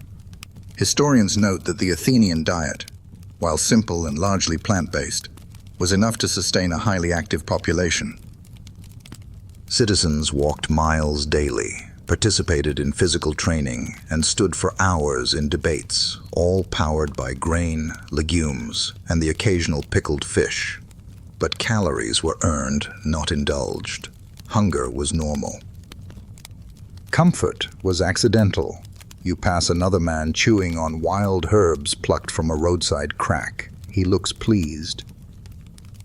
You consider doing the same, then remember last time and keep walking. A market stall sells dried dates, sweet, soft, expensive. You stare a moment too long, and the vendor raises an eyebrow. You pretend you were admiring the basket craftsmanship and slink away. Somewhere behind you, someone's arguing about fish prices. Ahead, someone else is preaching about moderation and self-discipline. Probably a philosopher who hasn't missed a meal since the last solstice. You wish him a stubbed toe. You find a bench. Sit. Your stomach growls quietly as if trying not to embarrass you. You pat it gently. Dinner's coming, you whisper, like a promise to a loyal pet, because that's what keeps you going in Athens. Not fullness, but hope. Hope that tonight's meal will include honey or better figs or even something roasted. For now, you walk on just like everyone else, slightly hungry, mildly annoyed, and always thinking about your next bite. You're minding your business, digesting disappointment, admiring a sun-warmed fig, and then, without warning, a man walks up and hands you a wooden token, just like that. No greeting. No context, just the telltale disc that signals a change in your plans and the end of whatever peace you thought you had today. You've been selected for jury duty. In ancient Athens, justice doesn't happen behind closed doors or in sterile buildings with judges in black robes.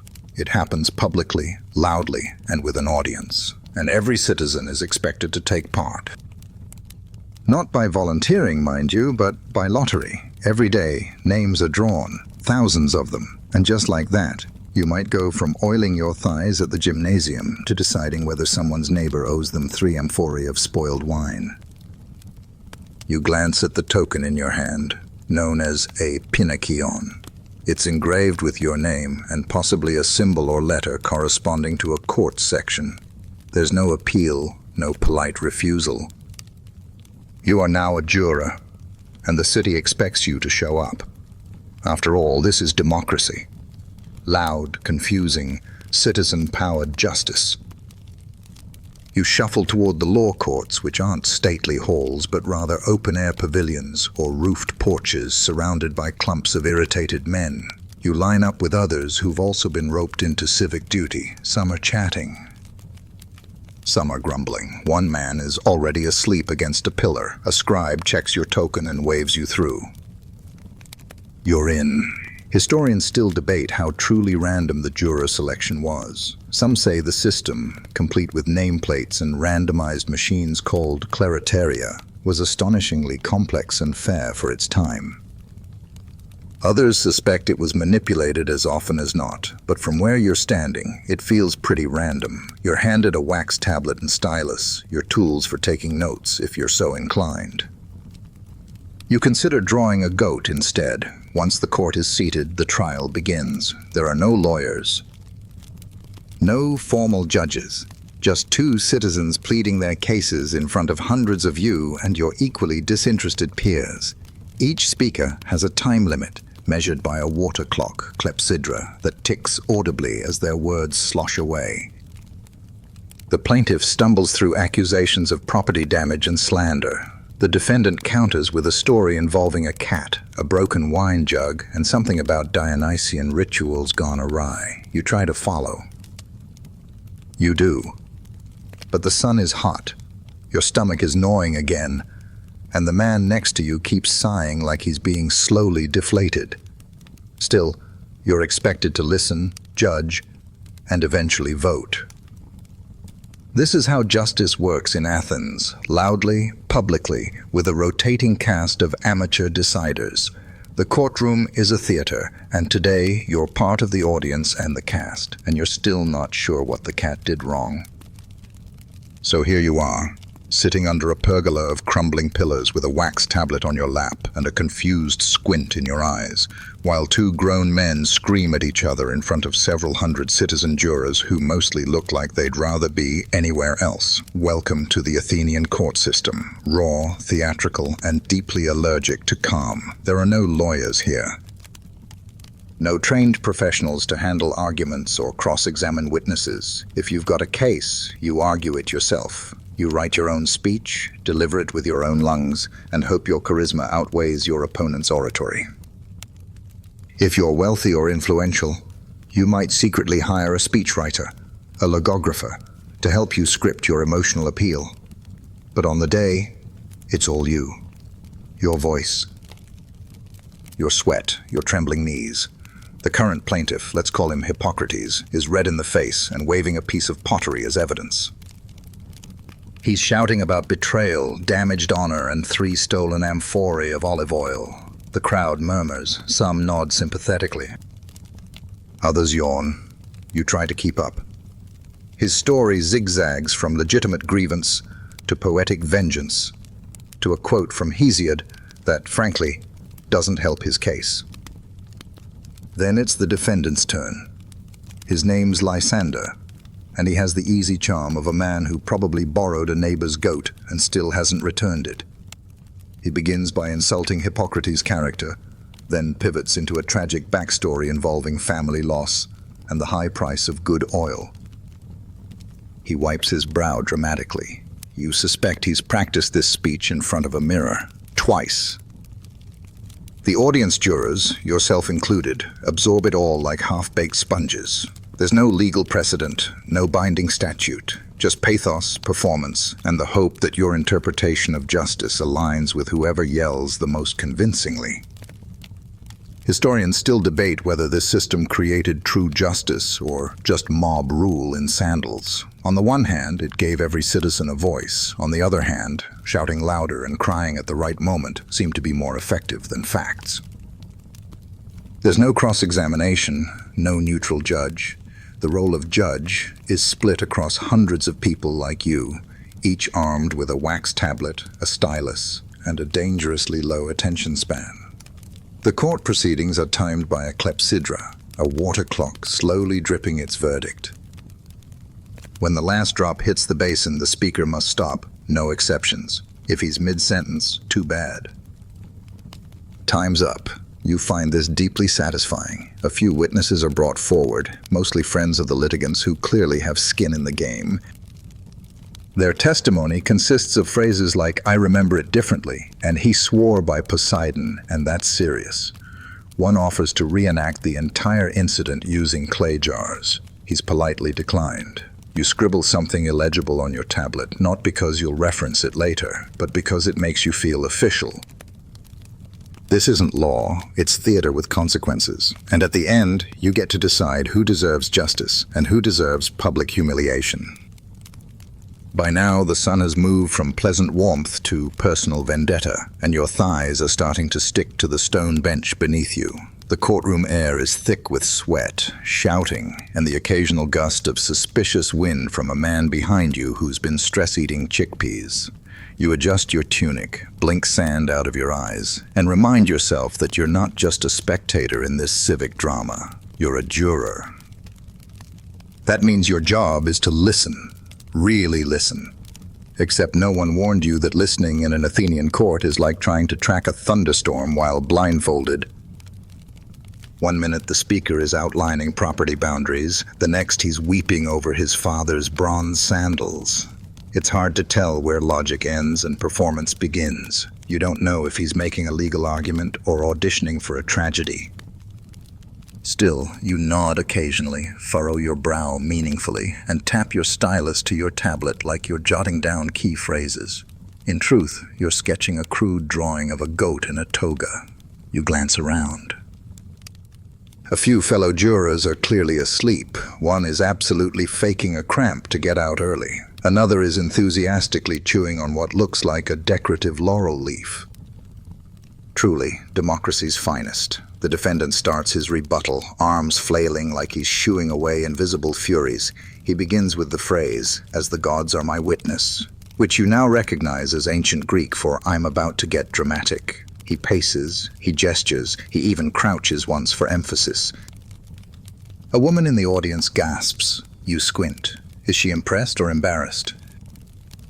Probably both. Historians believe this method of mass jury trials gave ordinary citizens real power, and they're right in theory. But what they don't mention is that by hour 2 of listening to dueling sob stories about stolen wine jugs and accusations of disrespect during a festival, your brain starts leaking out your ears. Justice is noble, but boredom is eternal. Then mercifully, the clepsydra's final drips fall, and the presiding magistrate raises his hand. It's time. You are to vote.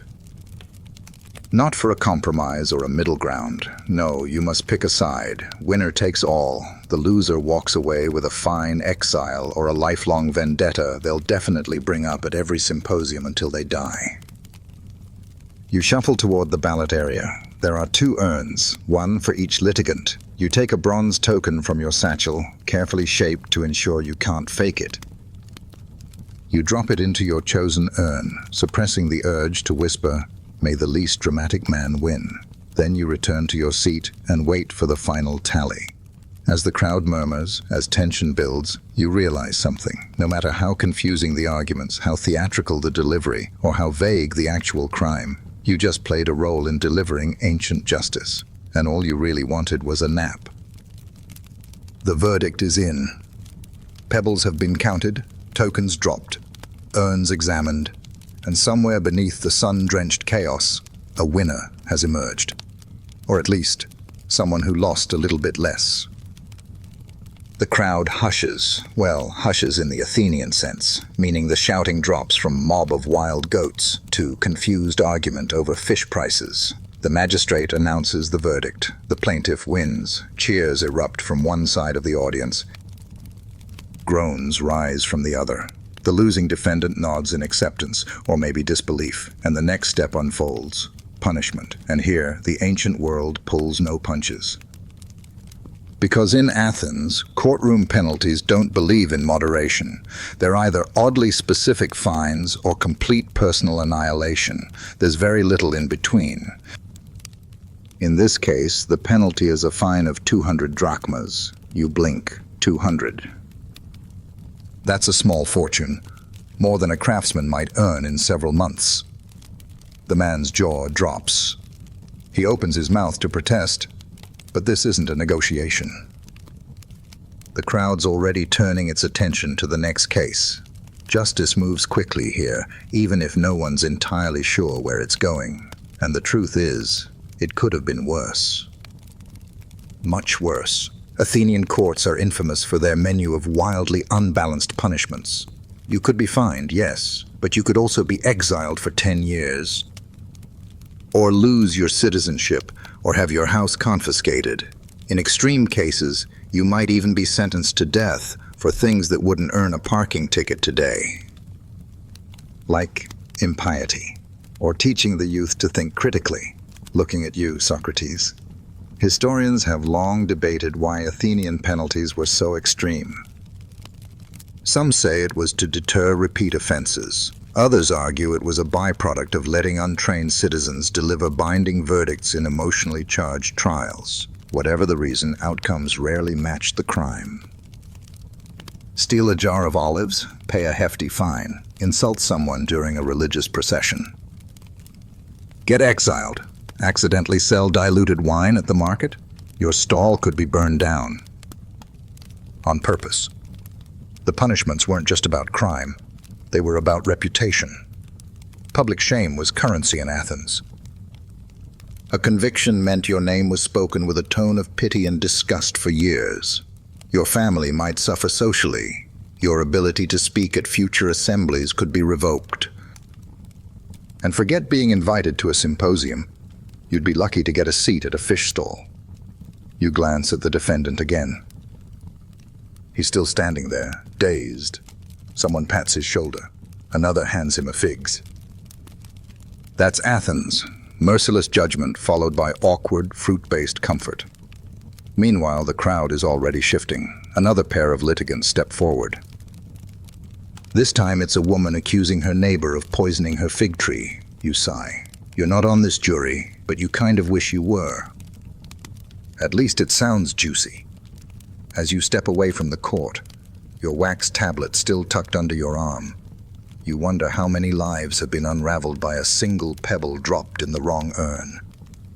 And how long before you're on the receiving end of the shouting? You're finally free. Jury duty is over. Your ears are ringing from 2 hours of impassioned yelling, and your mind feels like it's been used as a chalkboard in a thunderstorm. All you want now is a quiet corner, a cup of wine, and maybe a piece of fruit that doesn't come with emotional trauma. But the streets of Athens have other plans. You barely make it past the stoa when it happens. A man in a carefully draped cloak steps into your path like a stage actor waiting for his cue. His beard is perfectly trimmed, his eyes sharp with curiosity, and his hands clasped behind his back in the universal pose of, "I am about to ruin your afternoon." "Tell me," he says, voice calm, almost soothing. "Do you believe that justice is the same in every city?" You pause. Is this a real question, a trick, a new trial? You blink. He smiles. Because if justice changes with the city, how can it be just? You've been caught by a sophist, a professional arguer. These thinkers roam the streets of Athens like ambulatory riddles, paid, sometimes handsomely, to teach rhetoric, logic, and the delicate art of never admitting you're wrong. They don't care about winning. They care about unraveling your assumptions, poking holes in your logic, and making you question whether your lunch actually existed at all. You try to walk past him with a polite nod, but he sidesteps. Would you say, then, that justice depends on custom? And if so, isn't custom just a habit agreed upon by many? You consider faking a sudden limp. Too late. He's already circling you like a particularly inquisitive gull. You try to answer, something vague about fairness and the gods, but he interrupts gently, as if correcting a child. Ah, but if the gods define justice, why do they behave so unjustly in the stories we tell? You're not sure if you're losing an argument or being slowly lured into an existential collapse. Historians still debate the public reception of sophists. Some Athenians admired them as brilliant minds, trainers of future politicians. Others mocked them for being clever without being wise. Even Socrates, no stranger to public interrogation himself, made a career of distinguishing his method from that of the sophists, despite sounding alarmingly like one. Meanwhile, your sophist leans in slightly. "What is the soul, if not the shape of the mind?" he asks, eyes gleaming with philosophical glee. You have no idea what that means. Your mouth opens, closes, opens again. You shake your head like a man swatting flies from a bad dream and mumble something about needing to wash your goat. He bows slightly. "Until next time, friend." You walk away, faster now, brain buzzing with unfinished questions and rhetorical traps. Did you learn something? Maybe. Did you agree to attend a philosophy lecture tomorrow? Also maybe. You're not sure. You round a corner, glance behind you. He's already engaging another victim. You're free, for now. But in Athens, philosophy is never more than 2 sandals away. You manage to escape the sophist's orbit, ducking behind a column like a fugitive from intellectual combat. Your thoughts swirl as if you've just stepped out of a mental dust storm. What is justice? Are laws just fancy habits? Is your tunic even real? You pat yourself to confirm. Yep. Still itchy, still real, or is it? Because in Athens, philosophical rabbit holes aren't just for scholars in dusty rooms. They're public, persistent, and weirdly contagious. You can't walk 5 feet without someone invoking Plato, Heraclitus, or that guy down the road who swears time is an illusion. You stop for a moment beside a fountain, hoping a splash of water will reset your brain. Instead, a youth lounging on the rim lifts his head and says, "What if that's not really water, but merely your perception of water?" You stare at him. He smiles like a man who's just opened the door to a new universe, and you kind of want to close it in his face. He continues, "If the senses can deceive us and reason is built upon them, then what can we truly know? You just wanted a drink." The Greeks love this stuff, not just the scholars, but the city itself. It's baked into the conversation, folded into the air like olive oil into bread. You overhear 2 merchants in a heated debate about whether numbers are real or merely convenient illusions. A pottery vendor tells a customer nothing exists but atoms and the void, then tries to sell a mug shaped like a dolphin. Everyone here is either questioning reality or selling fruit, and sometimes both. Even the graffiti agrees. You pass a wall that reads, "You can't step in the same river twice." Classic Heraclitus. Probably scrawled by someone who'd been caught fishing without a permit and decided to justify it with metaphysics. Historians say the rise of philosophical skepticism in Athens was both a product of democracy and a reaction to it. With so many voices competing in the public sphere, certainty became suspicious. If everyone can be persuasive, who can be trusted? Hence the endless questions, the second-guessing, the gentle spiral into existential chaos. Athens isn't afraid of not knowing. It thrives on it. You try to ground yourself. You look at the stones beneath your feet. You think, this is a road. This is a city. That man is definitely yelling at a loaf of bread, but even that feels tenuous now. Back at the fountain, the youth sighs dramatically and says, "Perception is reality," you mutter. "Perception is exhausting," and walk off, clutching your head as though it might float away, if not anchored by sheer willpower. Maybe the world is illusion. Maybe you're just a thought thunk by someone else. But one thing you're absolutely certain of, you're hungry again. And that's either real or the most persistent illusion of all. After being blindsided by 2 unsolicited philosophers and a random teen who quoted Heraclitus while lounging by a public fountain, you decide to take the scenic route home, meaning the one with the least visible scrolls. You pass through a narrow lane just beyond the agora and finally find a stretch of relative silence. No one is lecturing. No one is gesturing with olives. It's peaceful, suspiciously peaceful. Then a voice behind you says, "You seem like someone who thinks deeply." You close your eyes. Not again. You turn slowly. It's a man in his 40s, neatly bearded, tunic spotless, posture unnervingly upright. He walks with the controlled calm of someone who knows he can outlogic a thunderstorm. He introduces himself politely, then casually drops the line.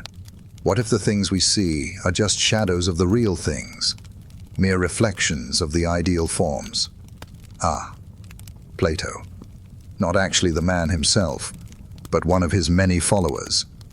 Eager disciples of the philosopher who thinks we're all living in a cave watching shadow puppets on a wall, mistaking them for reality. You've heard the metaphor. Everyone has. Even the fishmongers roll their eyes when someone brings it up. Still, out of courtesy, or maybe delirium, you respond, "So, you're saying nothing we touch is real, that my lunch was just the shadow of a better, truer lunch?" He grins. Exactly. The lunch you ate was only an imitation of the perfect lunch, which exists beyond space and time. You blink. You were joking. He is not.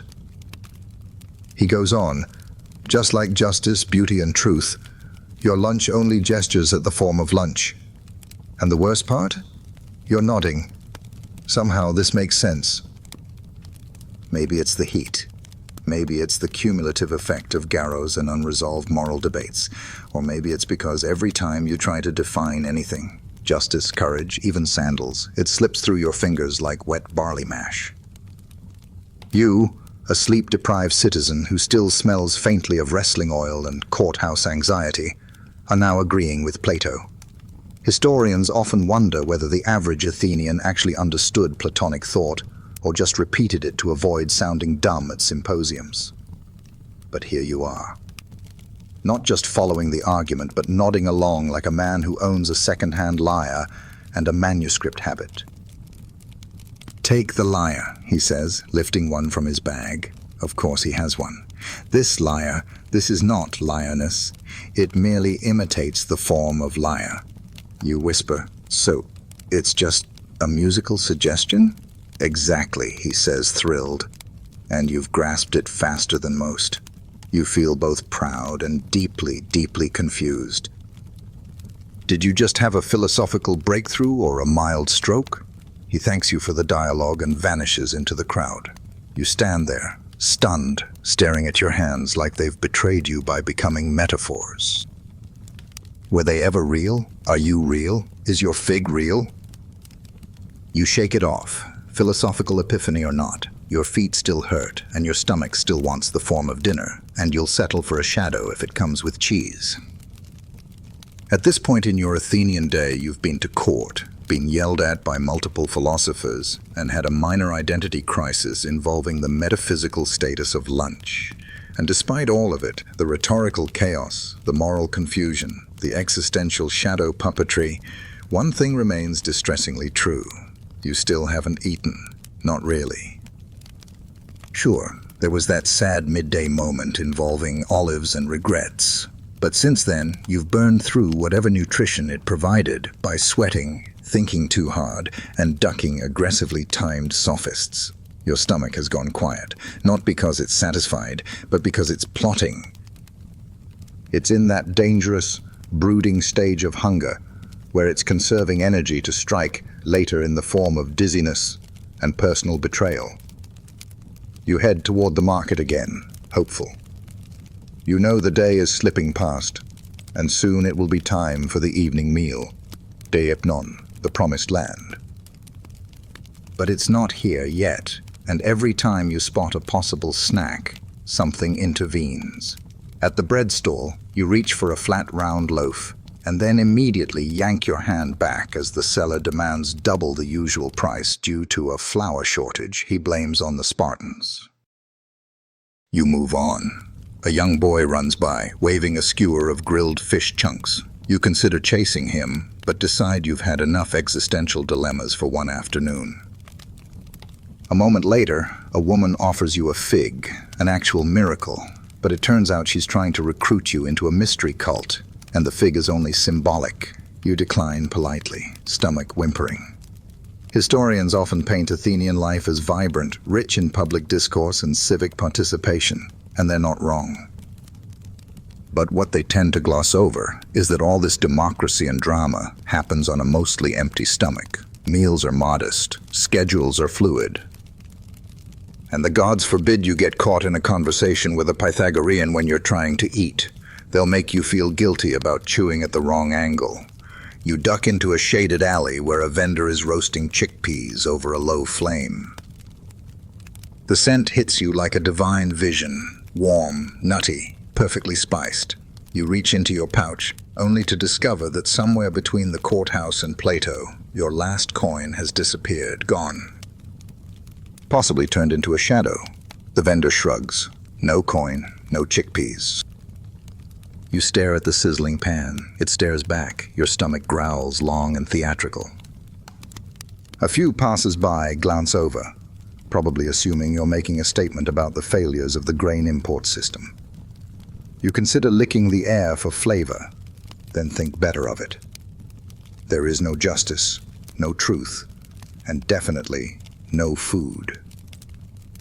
You lean against a wall, close your eyes, and try to remember a time when your body didn't feel like a protest march organized by your organs. Surely soon, Deipnon will come, and with it, if the gods are merciful, cheese. Just when you're ready to accept your fate as a philosophical husk forever wandering the agora in pursuit of a hypothetical meal, salvation arrives on sandal-clad feet.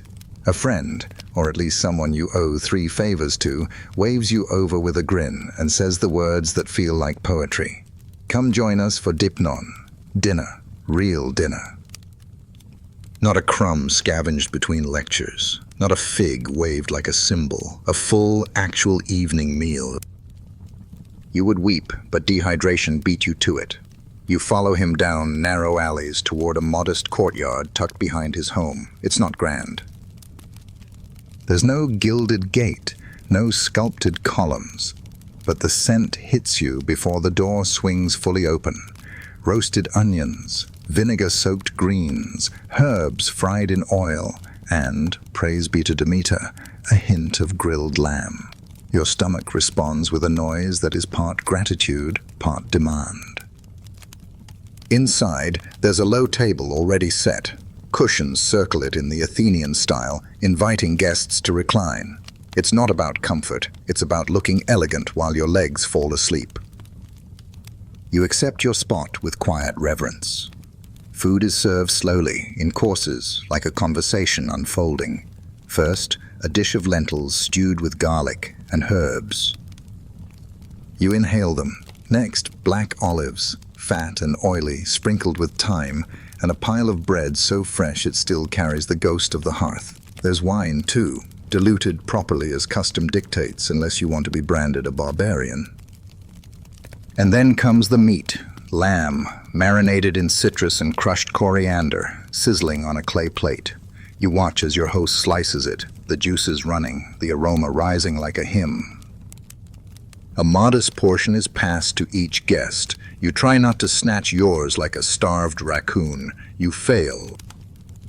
Slightly. Historians still puzzle over what constituted a typical Athenian dinner, and the answer varies wildly by social class. The wealthy had meat and imports. The poor had beans and hope. Tonight's spread is a middle-tier miracle. It's not a banquet, but it's a feast to your senses. Someone breaks out a lute. Another guest begins a story, something about a drunk satyr and a stolen donkey. Laughter bubbles around the table like warmed wine. For the first time today, you aren't thinking about property law or the nature of shadows. You're just here, chewing, reclining, surrounded by voices and food, and the soft flicker of an oil lamp. The evening cools. You take another bite of cheese, thick and creamy, dusted with mint. It tastes like justice, not courtroom justice, but the kind where a hungry person is finally fed. You lean back, full, content, still mildly covered in dust, but happier now. This is Athens, loud, messy, brilliant Athens. And tonight, for once, it's not trying to argue with you. It's just letting you eat. The last of the lamb has been picked clean, bread crusts nibbled to the edge, and the lentils long gone. With stomachs soothed and minds finally slowing down, the Athenian dinner shifts, as it so often does, into its next sacred phase, the symposium. This isn't just a hangout. It's a ritualized, carefully choreographed wine and thought extravaganza. A servant, probably a young relative repaying some family debt, brings in the wine. It's red, rough, and smells vaguely like regret, but it's poured into a crater, diluted with water, then ladled into each guest's cup. This is important. To drink undiluted wine is to declare yourself a savage. To dilute it too much, a coward. The sweet spot is somewhere between honest inebriation and clever wordplay. A toast is made to Dionysus, god of wine, theater, and occasionally confusing social decisions. Then the games begin. The first is kottabos, a drinking sport as old as confusion itself. Each man flicks the last drops of wine from his cup at a target, a plate, a saucer, sometimes the head of a very patient statue. The goal is precision. The result is usually a mess. You try your hand, aim with all the concentration of a man who has just remembered he's bad at throwing things, and promptly splash your wine on a cushion. Everyone cheers anyway. A fellow guest immediately misquotes Homer and then makes it a toast. Conversation flows with the wine. Someone mentions a new comedy being staged next week, and half the table groans. They've already heard the punchlines from a drunk chorus member in the agora. Someone else starts waxing poetic about love being a divine madness. Another claims to have seen a philosopher try to marry a tortoise for the metaphors. You're not sure if this is metaphorical or an actual wedding. And of course, as the crater is refilled and the air grows thick with herbs and laughter, someone brings up Plato again. Would the ideal dinner include ideal wine, or the form of satisfaction? A guest slurs. You try to respond, but find yourself instead telling a story about your cousin who once tried to outsmart a goat by dressing as a priest. The table erupts in laughter. You're not sure if the story made sense, but it did its job. Even the man beside you, who earlier claimed truth was unknowable, is chuckling into his fig paste. Historians regard the symposium as the intellectual engine of Athens. This is where alliances were made, ideas debated, poetry recited, and, crucially, absurdity embraced. For all its reverence of logic, Athens knew how to play. The wine cools, the night deepens, and someone sings a short hymn to Apollo, barely in tune but full of soul. You lean back on your cushion, cup resting gently on your belly, your thoughts half-formed but blissfully slow. For the first time in hours, no one is arguing, judging, or questioning the nature of chairs. You've survived the day. You've eaten, you've laughed, and now you're mildly drunk and philosophically open to the idea that goats might have souls. As the wine deepens in color and confidence, so too do the topics of conversation. The laughter begins to slow, and in its place comes that inevitable Athenian shift, like a breeze changing direction. One moment, everyone's joking about whose sandals smell the worst. The next, a guest leans back, eyes dreamy, and says, "But really, what is love?" You brace yourself. You've heard stories about symposiums turning into sentimental word duels, and now you're caught in one. It starts innocently enough. A few offhand remarks about attraction, the gods, and the peculiar magnetism of market stall vendors. But soon, one man stands up, wobbling slightly, and declares that love is the soul recognizing itself in another. Another snorts and counters with something about divine madness sent by Eros. You sip your wine and pretend to be part of the furniture. The speeches begin. Not formal declarations exactly, but long, winding orations full of metaphors, half-muttered poetry, and occasional hiccups. One man speaks of love as a garden needing cultivation. Another calls it a war, one that must be lost to be truly won. Someone else slurs that love is like cheese left in the sun, soft, pungent, unpredictable. You want to argue, but weirdly, it's not entirely wrong. Then someone references Plato's Symposium, because of course they do. That famous night when Socrates himself reportedly delivered a speech so profound it left his fellow guests speechless. You silently hope no one expects that level of eloquence tonight, especially since the man next to you has just compared love to a runaway cart dragged by philosophical horses. Historians still marvel at how embedded philosophy was in Athenian daily life. These weren't university salons. These were drinking parties. But still, here were ordinary men, and sometimes not so ordinary ones, attempting to pin down concepts like affection, desire, virtue, and beauty, all between gulps of diluted wine and the occasional burp. Your host now rises. He's flushed, proud, and possibly overhydrated. I believe love is the true teacher, he proclaims, for only when we love do we seek to become better. He gestures toward the stars, which would be a stirring touch if he weren't currently pointing at a tree. It's your turn. Somehow, all eyes fall on you. You panic. Your mind races through everything you've overheard today. Platonic forms, shadowy illusions, dietary woes. And then, with nothing else to offer, you blurt, "Love is like trying to eat a fig in the dark. You know it's good, but you never quite know if it's ripe."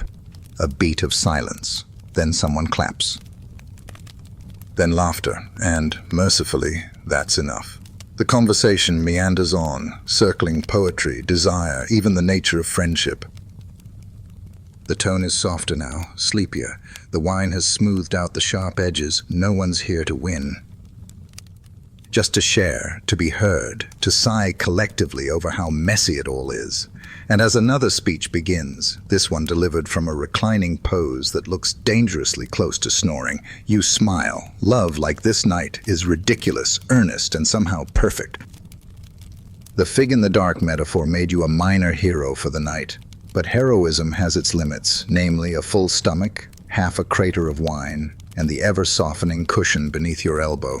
The symposium lingers on, like a candle that doesn't realize it's been burning past midnight. Someone's humming. Another is softly quoting Hesiod, though you're pretty sure he's merged two different poems and possibly the recipe for fig paste. You blink slowly, your vision swaying ever so slightly. A sudden drop of silence falls. Someone must have finally run out of things to say, and the pause acts like a lullaby. Your head tips back. The stars above, framed by the open-air courtyard, swirl gently. You pull your himation tighter across your chest. A nap would be unseemly, but sleep? Sleep is now a civic necessity. No one blinks as you slip down from your elbow rest to a full sprawl on the ground. Others are already dozing. One man is curled like a question mark around a jug of wine. Another is muttering in his dreams about bronze shields and dishonest bakers. A cat, probably not invited, tiptoes between the sleeping guests like a priest inspecting an altar. You find a patch of floor by the wall and wrap yourself in your cloak. It's not soft. It smells like old straw and courtroom stress. But it's familiar. The stones beneath are still warm from the day's heat. You nestle in, adjusting your head until the rough hem no longer itches your nose. This is normal. Common, even. Most symposiums end in a kind of sleepy democracy. No hierarchy, no speeches, just everyone quietly turning into furniture. The wine has mellowed into a gentle hum in your limbs, and your thoughts have slowed to the pace of an elderly tortoise. Historians love to wax poetic about Athenian nights, the vibrant exchanges, the birth of philosophy, the camaraderie. They rarely mention how many men snored through their intellectual awakenings or used their sandals as pillows, but you're living it now.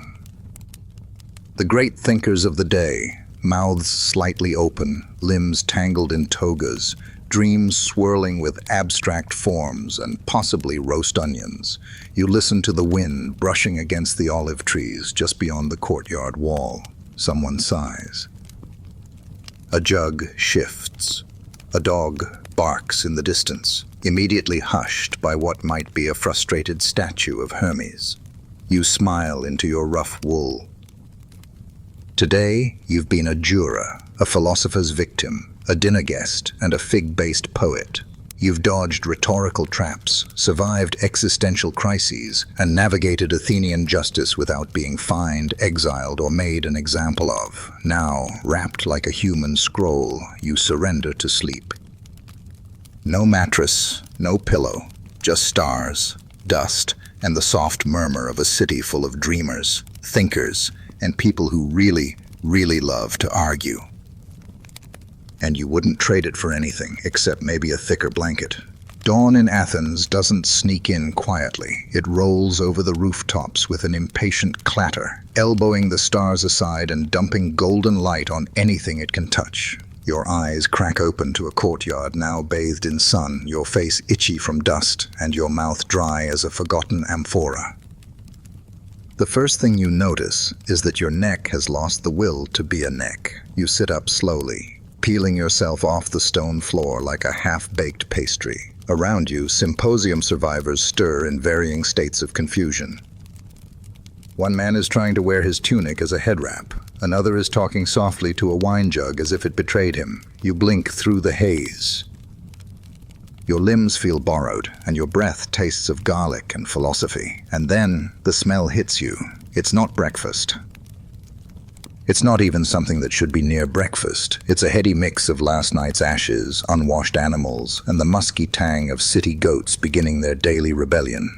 Somewhere, someone's already stoking a fire with olive branches too green to burn properly, creating that signature mix of fragrant smoke and petty defiance.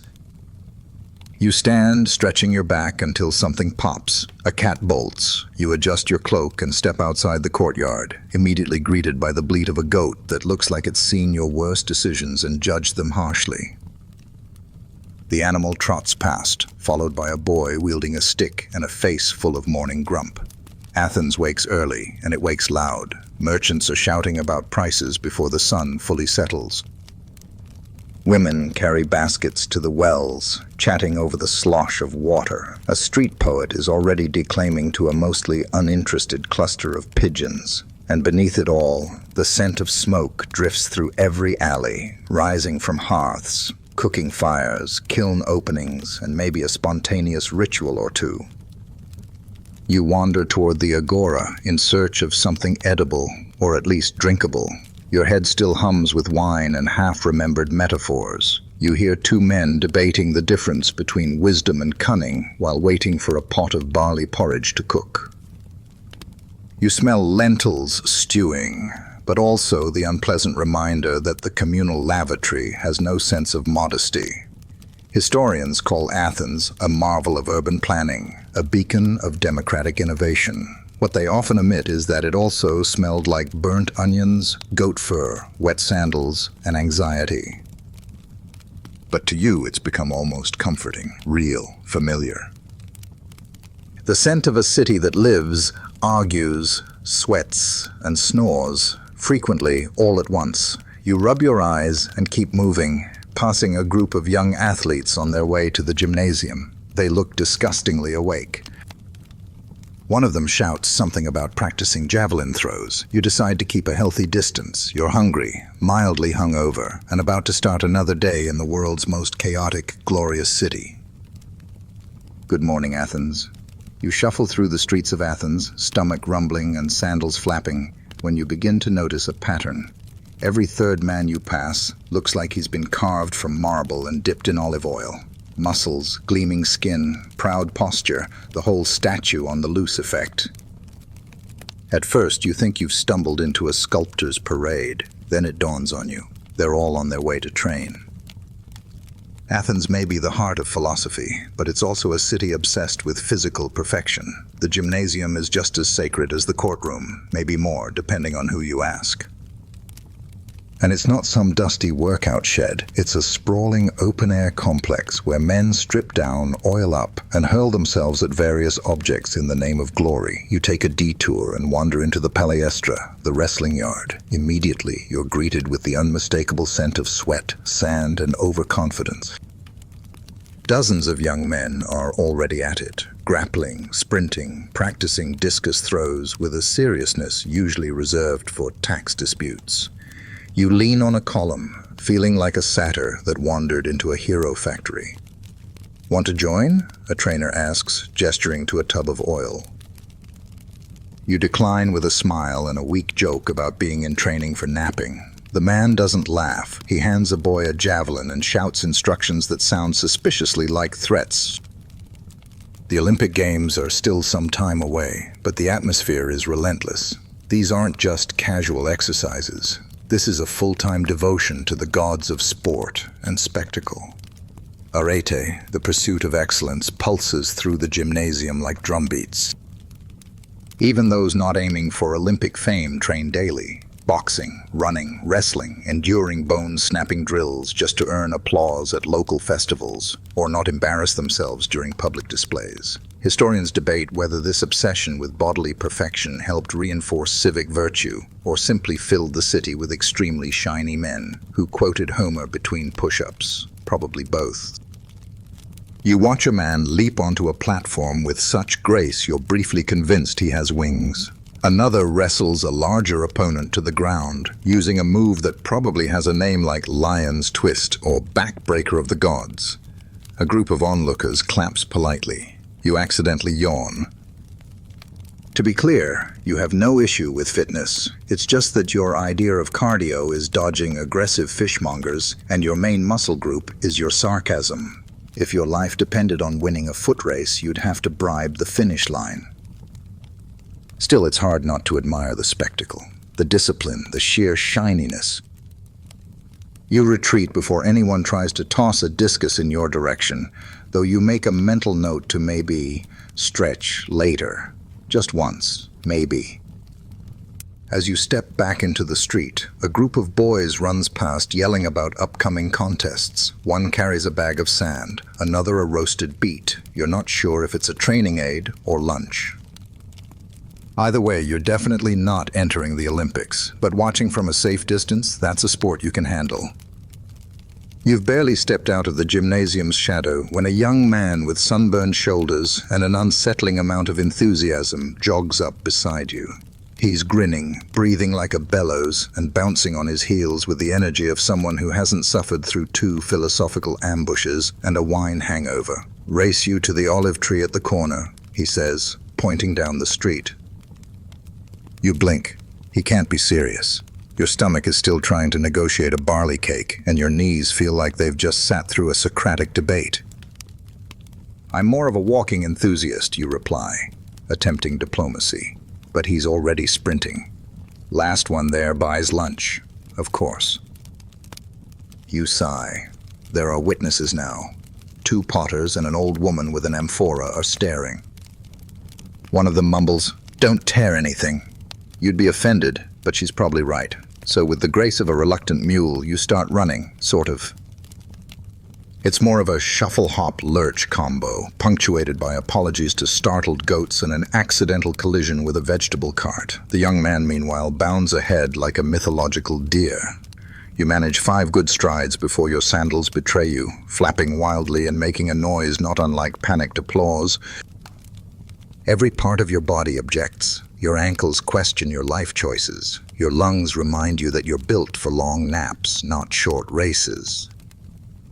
You glance ahead. The olive tree isn't that far, but it might as well be Delphi. And then somehow you find a rhythm. Not a good one, but something like determined fish flailing upstream. You dodge a puddle, leap a dropped turnip, and nearly bowl over a boy playing with a hoop. The crowd murmurs. A dog barks in support or alarm. Historians rarely write about these impromptu city races, but they happened. In a society that revered athleticism, spontaneous challenges were common, especially among youths and those deluded enough to think they were still youthful. It wasn't about medals or sponsorships. It was about pride, speed, and maybe showing off in front of that person from the bread stall. You don't win, of course not. The young man reaches the tree well ahead of you, laughing and pumping his fists like he's just conquered Troy. You stagger in several seconds later, wheezing and trying not to collapse in a pile of hubris. He pats you on the back, hard enough to make your ribs reconsider their placement, and declares, "You're faster than you look," which is sort of a compliment if you squint. He offers to split the cost of lunch, which is generous considering your contribution was mostly flailing and comedic relief.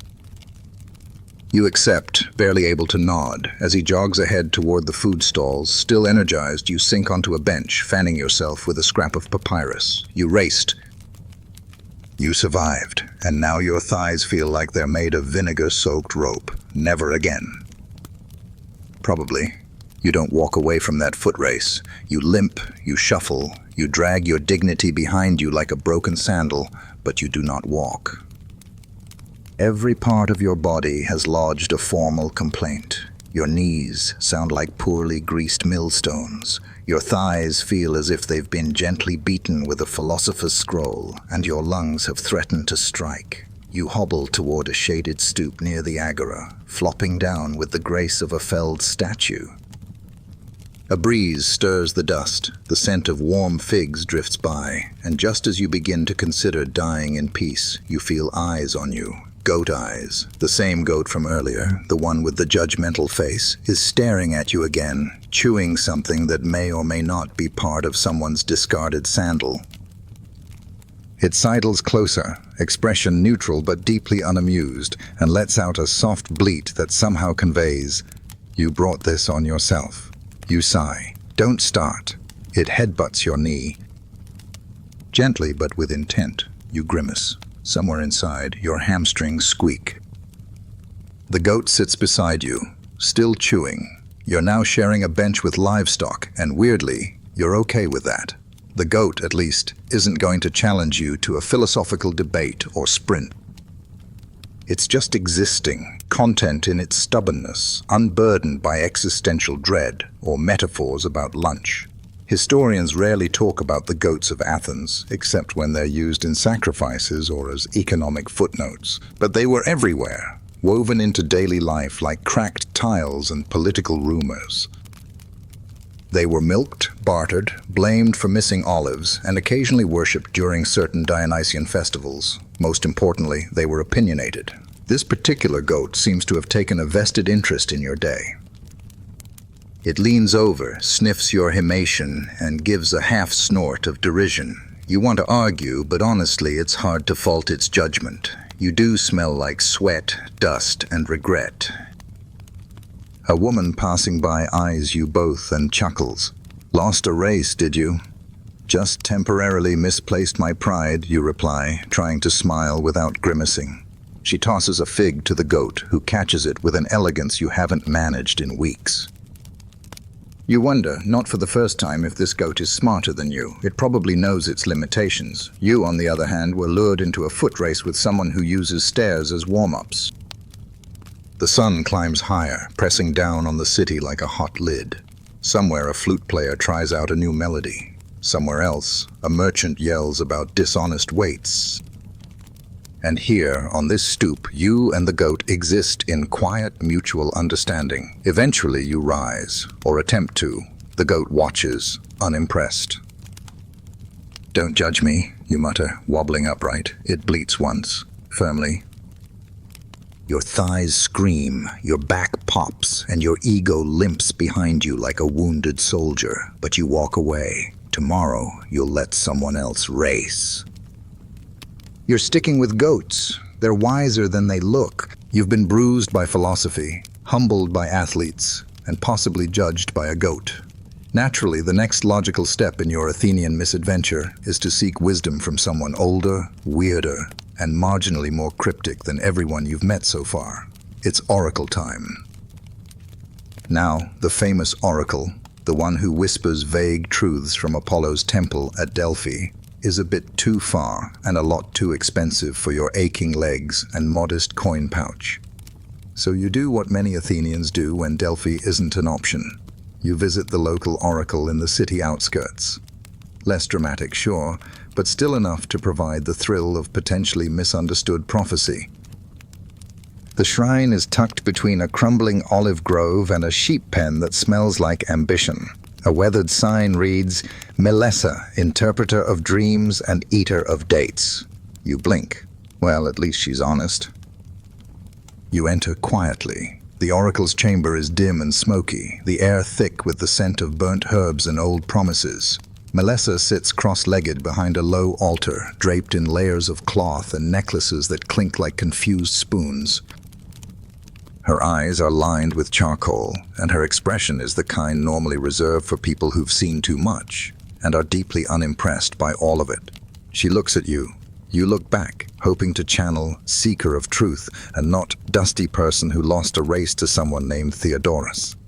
"You've walked far," she says, voice rasping like sandal leather. "And you carry questions." You nod solemnly. "What is the nature of—" "Don't bother," she interrupts. "The answer's probably depends on the weather." She reaches for a bowl of dates and chews thoughtfully. You pause. This is not the mystic reverence you imagined. Still, she gestures for you to sit, so you do, knees popping like poorly tuned lyres. She waves a hand over a smoking bundle of herbs and mutters something that might be ancient Greek or a very specific complaint about figs. "You want guidance," she says. "You think the city is testing you." But Athens isn't testing you. Athens just is. "That actually sounds fair," she continues. "You don't understand the court, the philosophers, the athletes, the food stalls. You feel like a shadow of yourself." You nod slowly. "Yes, exactly." "Well," she says, "maybe that's because you keep trying to understand Athens by thinking it makes sense." You blink. She pops another date into her mouth. Historians sometimes record oracular wisdom as poetic and obscure. They don't always mention how often it sounds like life advice from your tired aunt after 3 cups of wine. Still, there's something in Melessa's words, dry as a desert fig, but not untrue. "Fine," you say, "but what should I do?" She leans in, voice low. "Eat something." "Stop running. Trust goats." You stare. She smiles, pleased with herself. Maybe this wasn't Delphi, but it was something. And oddly, you do feel lighter as you stand to leave, even if the incense now smells suspiciously like burnt turnip. You leave the oracle with your mind slightly clearer, your knees still complaining, and your stomach beginning to recite a monologue about hunger. You wander toward the agora in search of something edible and uneventful, maybe a barley cake, or even a slice of cold goat cheese if the fates are kind. That's when you hear it. 2 men are standing near a stall piled high with preserved fish, olives, and amphorae of dried herbs. Their voices are not raised in anger, but in the spirited cadence of a debate that's clearly spiraled beyond sanity. You catch fragments as you approach, essential for the balance of the humors, and "only a fool salts after cooking." You should keep walking. You know this, but the smell of cured mackerel holds your feet hostage, and then one of them turns to you. "You there, stranger, does salt belong in the stew before or after the barley is added? You're trapped." Now, in modern times, this would be the equivalent of being roped into a stranger's internet argument at a bus stop. In Athens, it's daily life. Public debates weren't confined to matters of state or the soul. They extended to food, hygiene, sandals, and the correct way to store dried figs. You take a breath and prepare to offer a non-committal answer. "I think it depends on the—" "Depends," the second man barks, gesturing with a dried anchovy. "You would insult Hippocrates himself with that fence-sitting nonsense." The first man nods gravely. "Exactly. The timing of salt affects digestion, temperament, and even moral clarity. It is not a seasoning. It is a signal from the gods." You stare at them. Historians talk about the agora as a market of ideas, a place of vibrant exchange and democratic spirit. They rarely mention how frequently this meant being yelled at by a fishmonger about minerals. And yet here you are. You try again. Well, I've heard that salting late can enhance. So you're one of them, the anchovy man mutters. The late salters, the improvers. Next, you'll say wine should be sweetened. That's not, he leans in. Do you sweeten your wine? You consider your options. Run, lie, or pretend to faint. Instead, you throw up your hands. I just came here for cheese. There's a pause. A tense moment of consideration, and then, like a summer storm, the argument moves on, now centered on whether goat cheese should be wrapped in fig leaves or laurel. You slip away like a thief of peace. Behind you, someone brings up Aristotle. Of course they do. You find a quieter stall selling simple barley biscuits. You hand over a few coins and munch slowly, savoring the calm. The biscuit is dry, crumbly, and in desperate need of, well, salt. You laugh to yourself. Loud enough that a passing child looks at you strangely. You're not sure what the right answer about salt is, but in Athens, apparently, the real seasoning is unsolicited opinion. And probably garlic. You finish your biscuit, which has roughly the texture and charm of a roof tile, and set off in search of somewhere to sit and digest both food and emotions.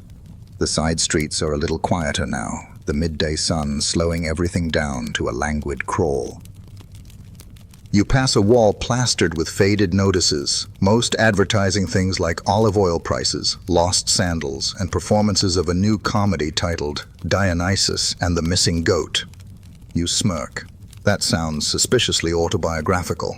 Following the scent of recently hammered wood and fresh sweat, you find yourself near the Theatre of Dionysus. It's not the grand festival yet, but rehearsals for various plays are underway in anticipation. Curious, you wander closer, hoping to watch for a moment before collapsing under a fig tree. A man in a robe spots you. You? You're late. You blink. Sorry? No time, get on stage. We're blocking the chorus entrance. Before you can protest, you're herded forward like a confused sheep into a swirl of masked performers, props made of painted leather, and shouting that walks a fine line between direction and panic. A girl hands you a wooden fish and points toward the back. You're old man number 3, she says. You shake the fish when you agree with the chorus. This isn't what you meant by resting. But somehow, you're in it. Standing behind 2 other men in togas, both significantly more comfortable with fish shaking, you try to keep up as the chorus launches into a wild, lyrical chant about marketplace taxes and romantic betrayal involving a pigeon. It's rhythmic, intense, and utterly bizarre. You shake your fish. Too early. The director glares. Wait for the pause, not the pigeon. You nod, mortified. A young actor strides onto stage with exaggerated confidence and a papier-mâché beard. Woe unto the man who cheats at dice, he booms. For he shall find only olives and disappointment. The chorus erupts in a counterpoint. The rhythm picks up. Someone throws a prop sandal. You duck. Another cue. You shake your fish, on time this round, and the director finally gives you a grudging nod. Progress. Historians often celebrate the cultural sophistication of Athenian theater. But what they sometimes gloss over is that a lot of it was chaotic, improvised, and fueled by overcooked lentils. Performers were mostly male citizens, or lucky wanderers like you, and plays combined slapstick, politics, and philosophical rambling. It was entertainment, yes, but also public discourse, disguised as musical shouting. The rehearsal continues for another 15 minutes, during which you forget your aching knees, your oracular confusion, and the salt debate entirely. You're too busy dodging props, copying dance steps, and shouting, "Yes, yes, that's what he said," in time with the other old men. Eventually, the director claps his hands. Break! Back in an hour. You hand off your fish and stagger off stage. No one stops you. No one questions who you are. For a brief, glorious window, you belong to something utterly insane and deeply Athenian. You don't know what the play's about, but you know you'll remember it forever. After narrowly surviving your theatrical debut with only minor fish-related injuries, you wander back toward the center of the city. You're looking for a quiet corner to recover your dignity, somewhere without masks, sandals flying through the air, or public poetry about pigeons. But as with most things in Athens, what you're looking for is rarely what you find. You spot a crowd gathering outside a dicasterion, one of the democratic law courts. Curious, you drift closer, drawn by the murmurs of the crowd and the unmistakable tension of collective judgment. A man with an official-looking beard waves you in. Plenty of room. It's a private dispute, but public hearing. Only in Athens could a private issue involve 24 spectators, an assembly of randomly selected jurors, and a man shouting about figs. The litigants are already mid-argument. On one side, a pudgy, red-faced fellow clutching a broken amphora. On the other, a thinner, twitchier man with ink-stained fingers and a scroll that looks like it's been unrolled one too many times. You catch just enough of the exchange to realize that this trial is about, of course, property lines, stolen water rights, and a goat. A familiar goat. You squint. Yes. There in the courtroom, tied to a post and looking deeply bored, is the goat who judged your foot race earlier. You feel seen. Too seen. And this animal, the scroll-wielding man huffs, has repeatedly wandered onto my property, damaging my herbs, eating my sandals, and, frankly, intimidating my children. The crowd laughs. The goat bleats, as if to say, "Prove it." You move to the back, trying to stay out of view, but it's too late. The judge, a senior juror with heavy eyelids and a voice like a cracked lyre, scans the crowd. Are there any witnesses to the behavior of this goat? Every head turns toward you. You consider running. Instead, you raise your hand. I may have spent time with the goat, briefly. And can you confirm its character?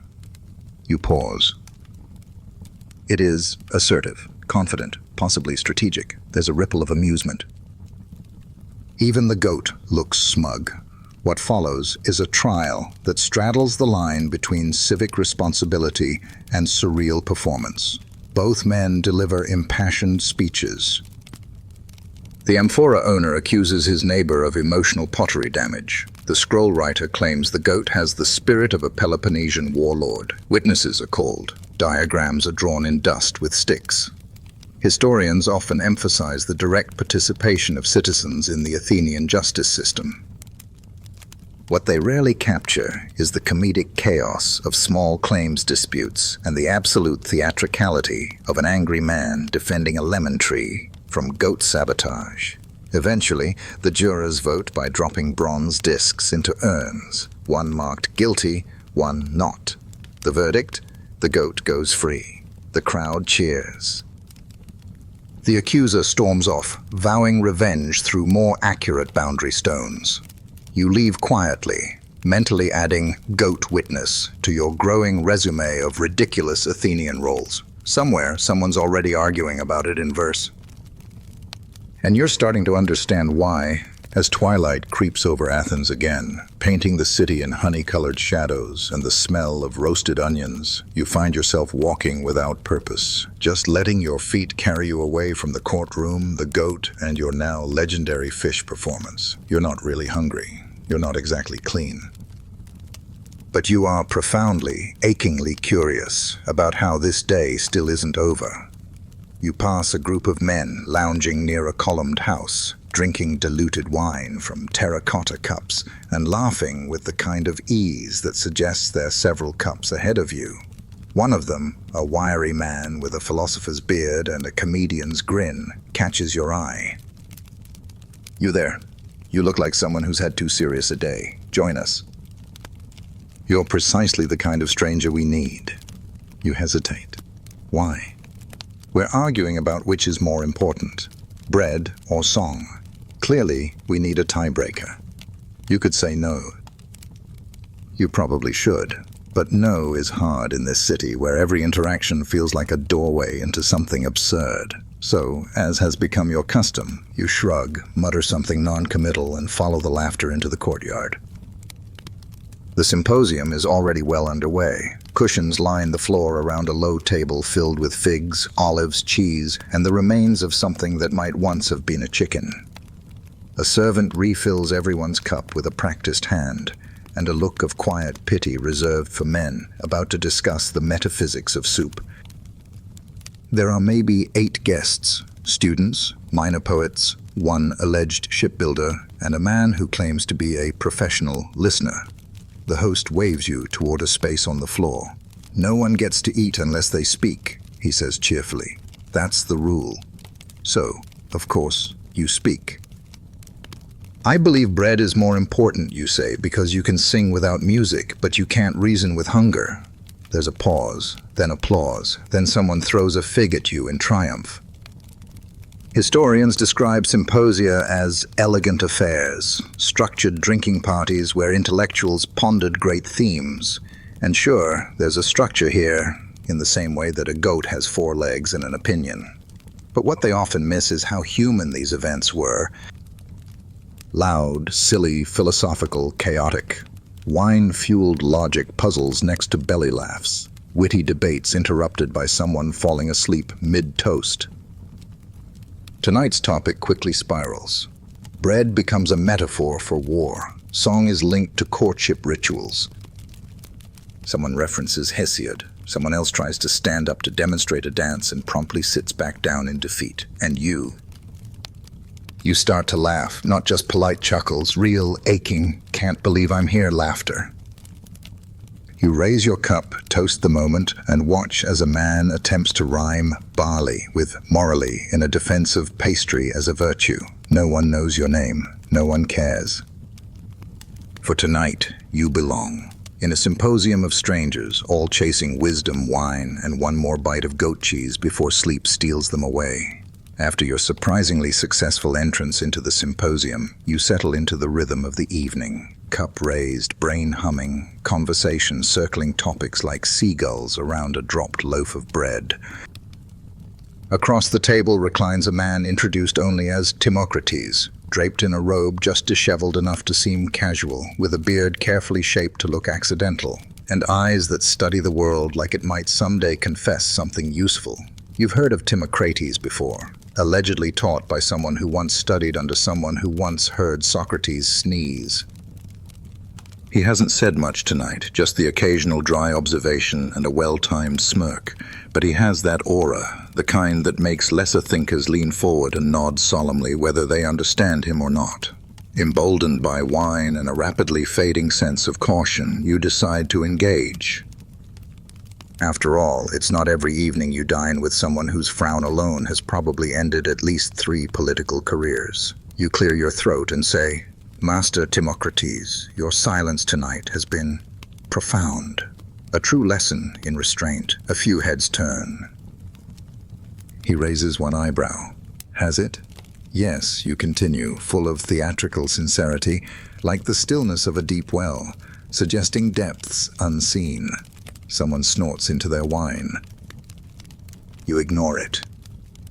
Timocrates sips his drink slowly, letting the silence stretch until it becomes slightly painful. "Fascinating," he says at last. "So in your view, silence is preferable to discourse?"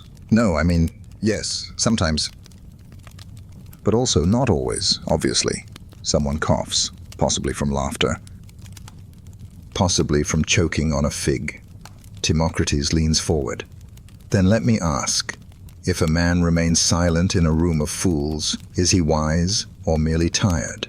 You blink. "Both?" A murmur of appreciation runs through the group.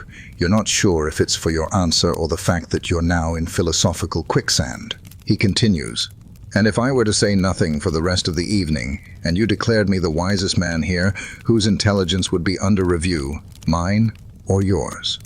You smile weakly. "I think I just complimented myself by mistake." The group laughs. Timocrates chuckles. "A rare talent." "You may sit." "I already am sitting," you say, then immediately regret it. He nods. "Good." Then you're ahead of most philosophers. Historians often immortalize philosophers as remote, exalted beings. What they forget is that many of them were also snarky, sharp-witted men who enjoyed toying with over-eager strangers. Philosophy, in its Athenian heyday, wasn't always about the pursuit of truth. Sometimes it was just mental wrestling with an olive in one hand and a barb on your tongue. The evening drifts on. Timocrates eventually praises someone else for their poetic defense of figs as metaphors for the soul. You retreat to the edges of the conversation, humbled but still warm with wine and laughter. You tried, you failed spectacularly. And somehow you're proud of that, because in Athens, even your most awkward moments are part of the game. You settle back into your spot at the symposium with your philosophical bruises smarting just enough to keep you humble, but not so much that they dull your grin. Around you, the air has grown softer, less like a battleground of minds, and more like a warm, ridiculous current you can finally float along with. Cups are refilled, the lamp oil burns lower, and the laughter, oh, the laughter comes easier now. It begins innocently. One guest retells a story about a merchant who tried to fake divine possession to get out of debt. He flailed around the market, claiming Apollo had cursed his purse. Unfortunately, he picked the wrong day. An actual priest was nearby and blessed him with a sandal to the face. Everyone at the table bursts into giggles, even you, and it surprises you how easy it is. The rhythm of the humor, the sly timing, the blend of metaphor and absurdity, it all starts to click. Not just the words, but the context. You realize the jokes aren't always jokes. Sometimes they're lessons in disguise or little daggers dipped in honey, and sometimes they're just about sandals to the face. Someone makes a pun about figs and Plato. You don't get it immediately, but your brain has learned to nod convincingly. 2 more jokes later, though, you do get one. Something about tragic poets and goats, and you laugh first this time. They notice. "Look at him," cries the shipbuilder, pointing with a grape skewer. "He's finally Hellenized." You raise your cup in mock salute. I think my brain just sprouted a laurel leaf. The group erupts. You're in, fully. The jokes now fly like arrows, some blunt, some sharp, some so layered they practically come with footnotes. There are impressions of famous orators, impersonations of rival philosophers, always with exaggerated hand flutters, and, inevitably, a satirical song about taxes that everyone somehow knows. Historians often focus on the lofty side of ancient Greek life, epic poetry, moral virtue, architectural wonders. But here in the soft heart of the night, beneath a sky smudged with smoke and stars, you feel something even more profound. Belonging. The laughter isn't just fun, it's glue, it's medicine.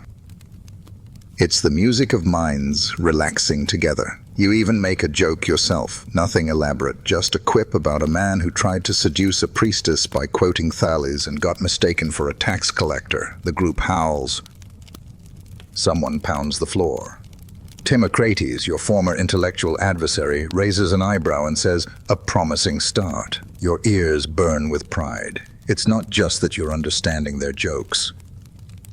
It's that you're seeing the humor behind the chaos. Athens, in all its noise and contradiction, suddenly feels a little more manageable, like a friend with sharp elbows, but a good heart. The fire crackles. Someone starts humming a drinking song. Another guest pretends to be a statue until he sneezes and breaks character. The world, for a few brief and beautiful moments, is completely ridiculous, and you're laughing right in the middle of it. There comes a moment in every symposium, sometime between the 4th refill of your cup and the realization that you've forgotten your real name, when the wine stops being a beverage and becomes a co-author of your thoughts. That moment is now. The world has gone pleasantly fuzzy at the edges. Everyone's reclining a bit lower. The olives look shinier, and you're absolutely certain that the moon is listening to you. The conversation shifts from jokes to dreams, from politics to passion, from fig-based insults to the shape of the human soul. And you start talking, not just talking, orating.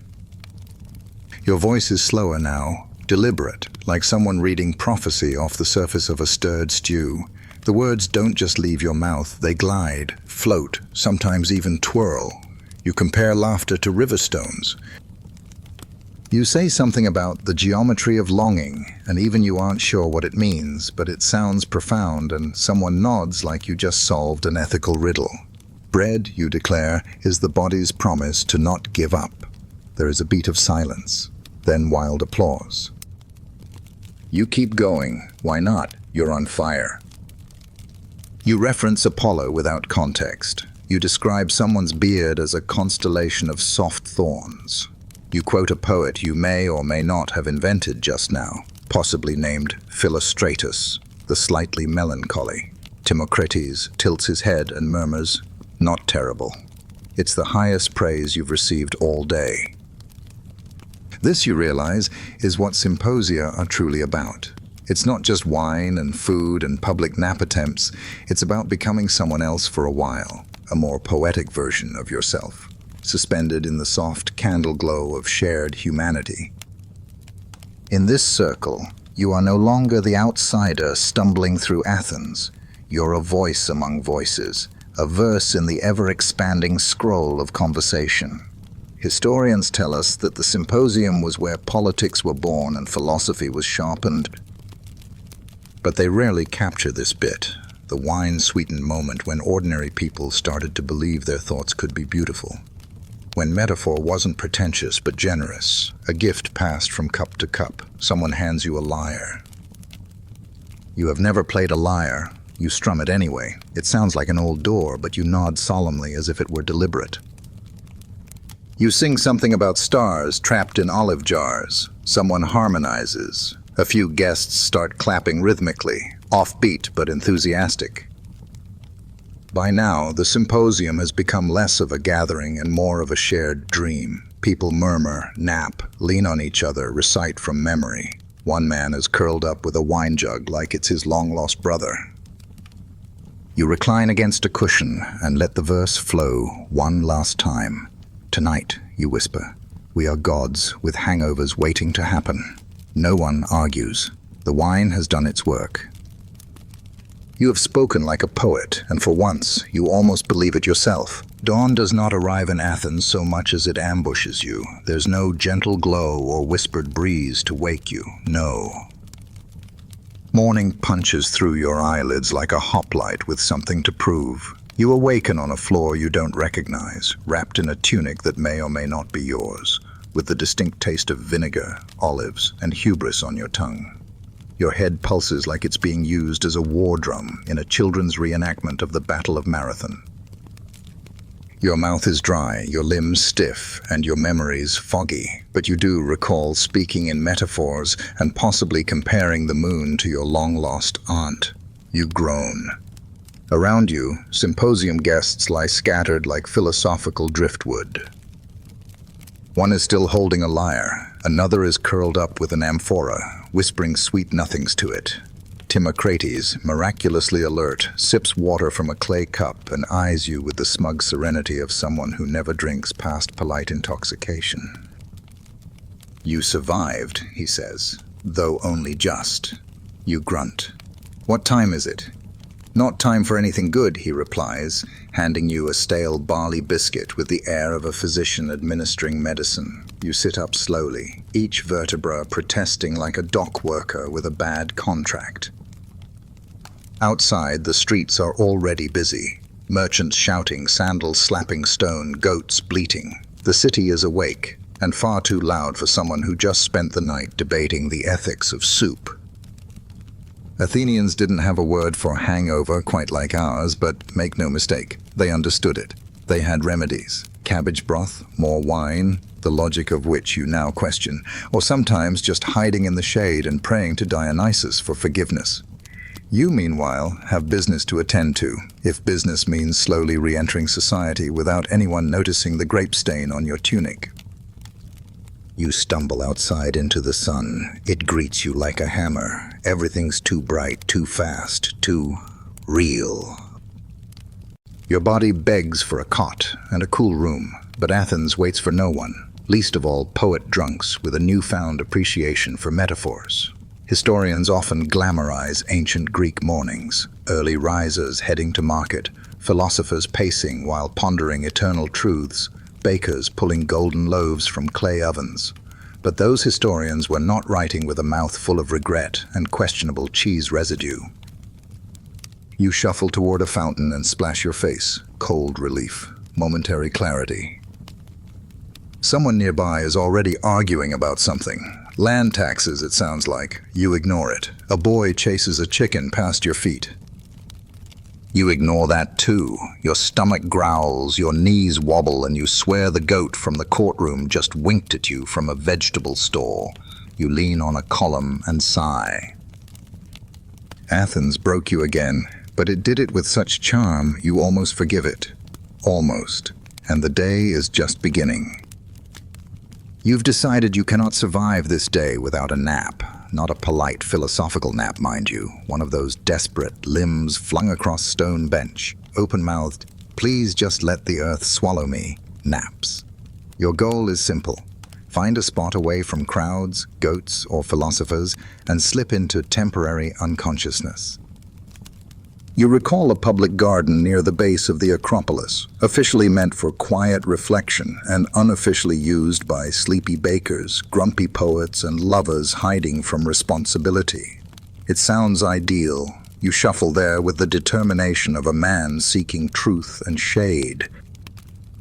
The garden is as lovely as you remembered.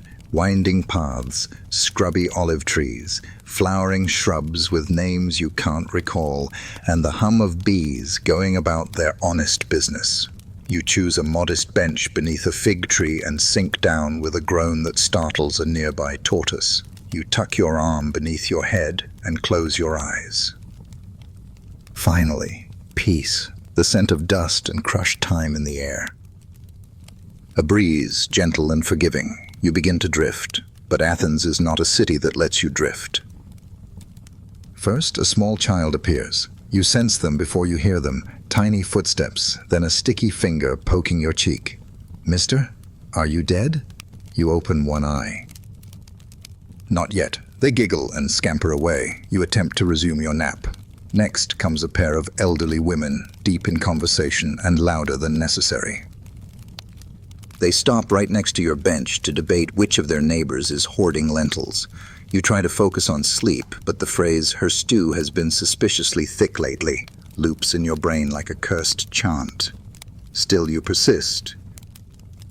You will nap. You just need the city to stop being itself for 10 minutes. Then, pigeons. Two of them land near your bench. One flaps onto your chest with the confidence of a minor deity. You flail, it coos indignantly, and the second one pecks your sandal as if claiming it. You sit up and hiss. They waddle off, unbothered, leaving behind a feather and your shattered hopes.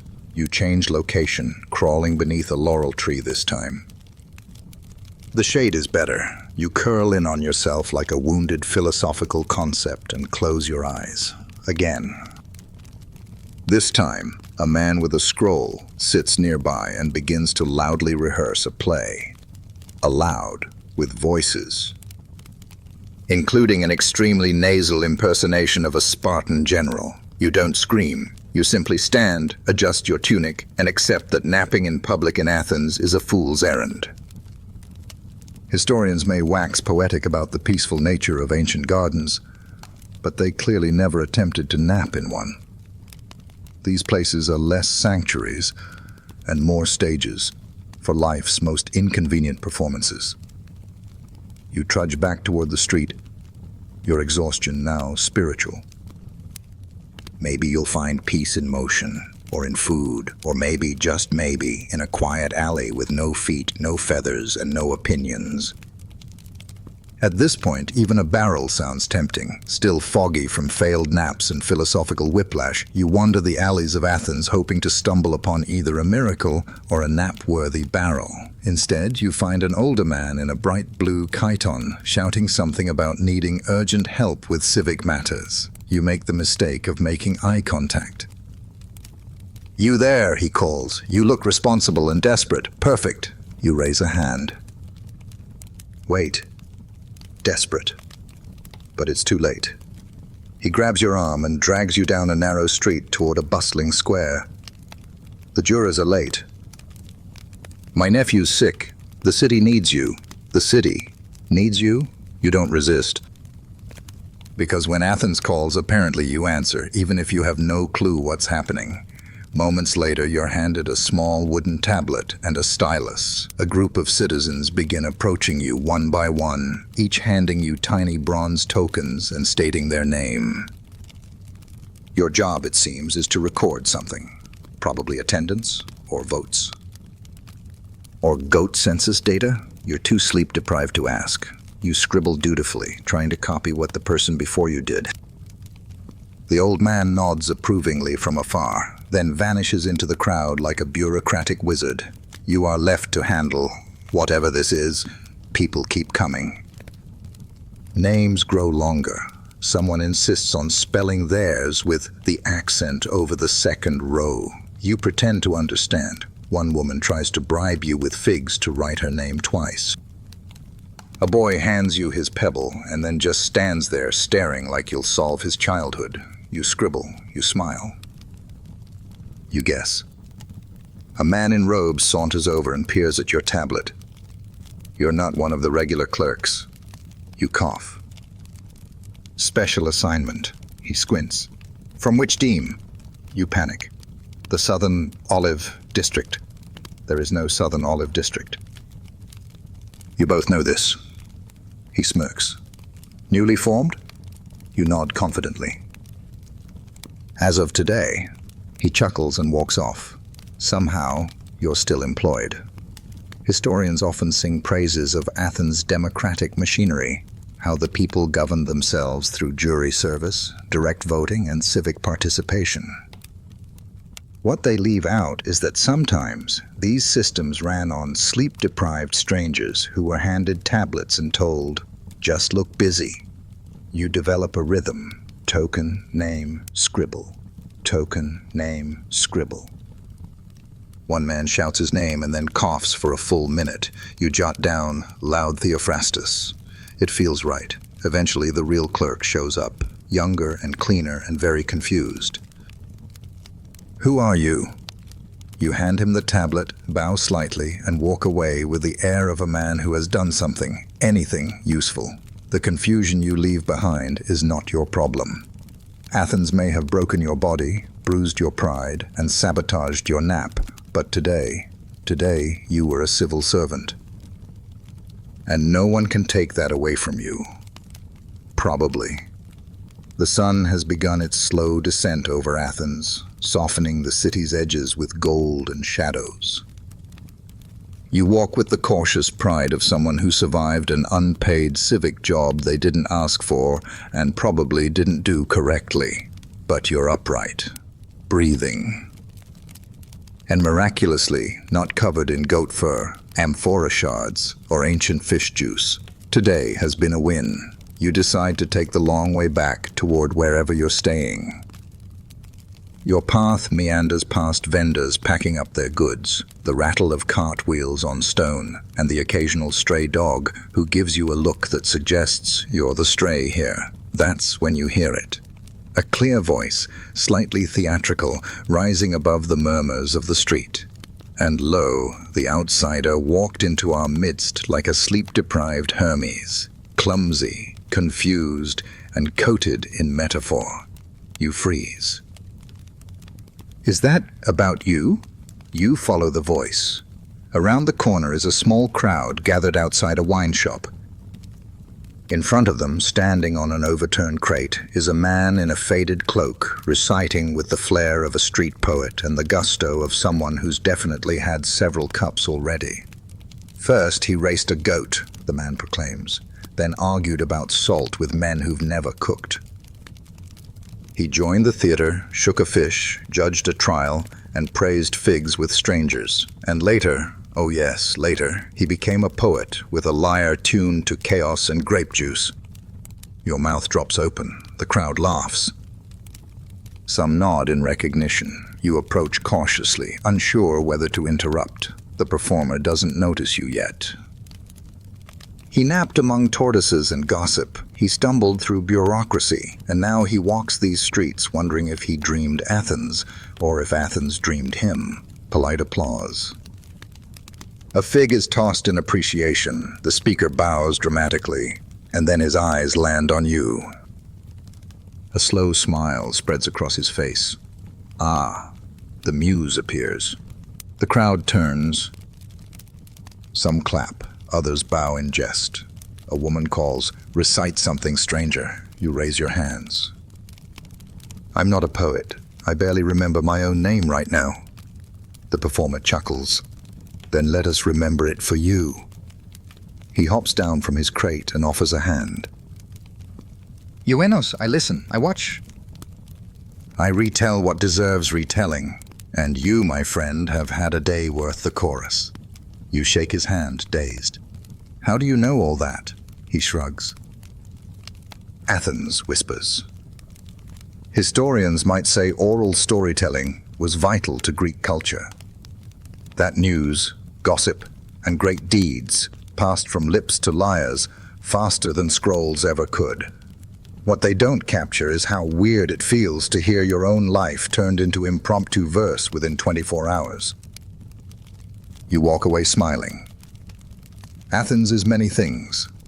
Chaotic, exhausting, frequently scented like fish and ambition.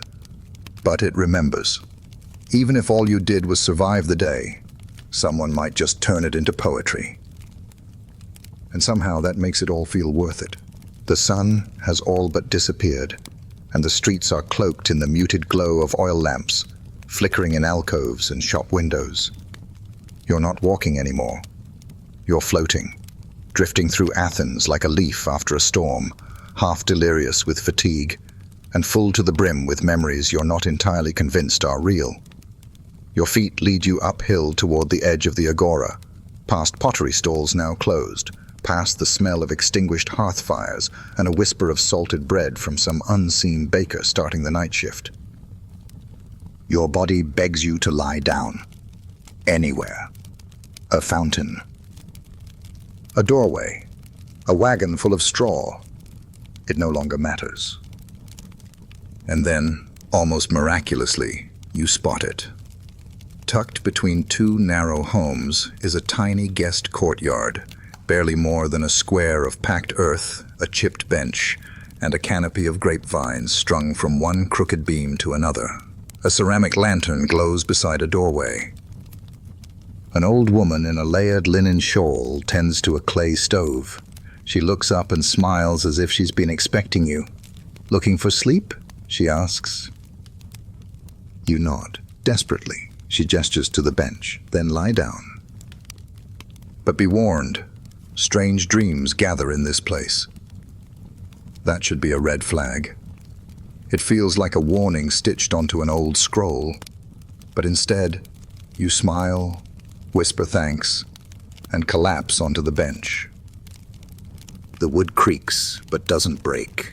You stretch out and stare up at the grape leaves above, their green tips shivering gently in the wind. You close your eyes. It's the quiet that stuns you, not the absence of sound. There are still crickets and the distant clop of a sandal, but the gentleness of it. It's like the city is whispering lullabies just for you now. The ground beneath you is warm. The breeze smells of figs and cedar. Somewhere nearby, the old woman hums.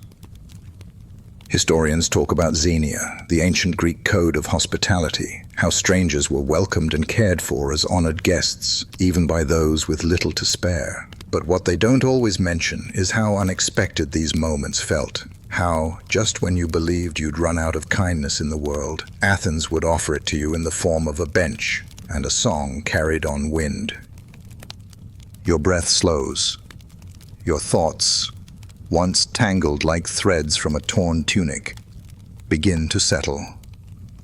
You remember Timocrates' raised eyebrow. The fish chorus. The goat. You smile.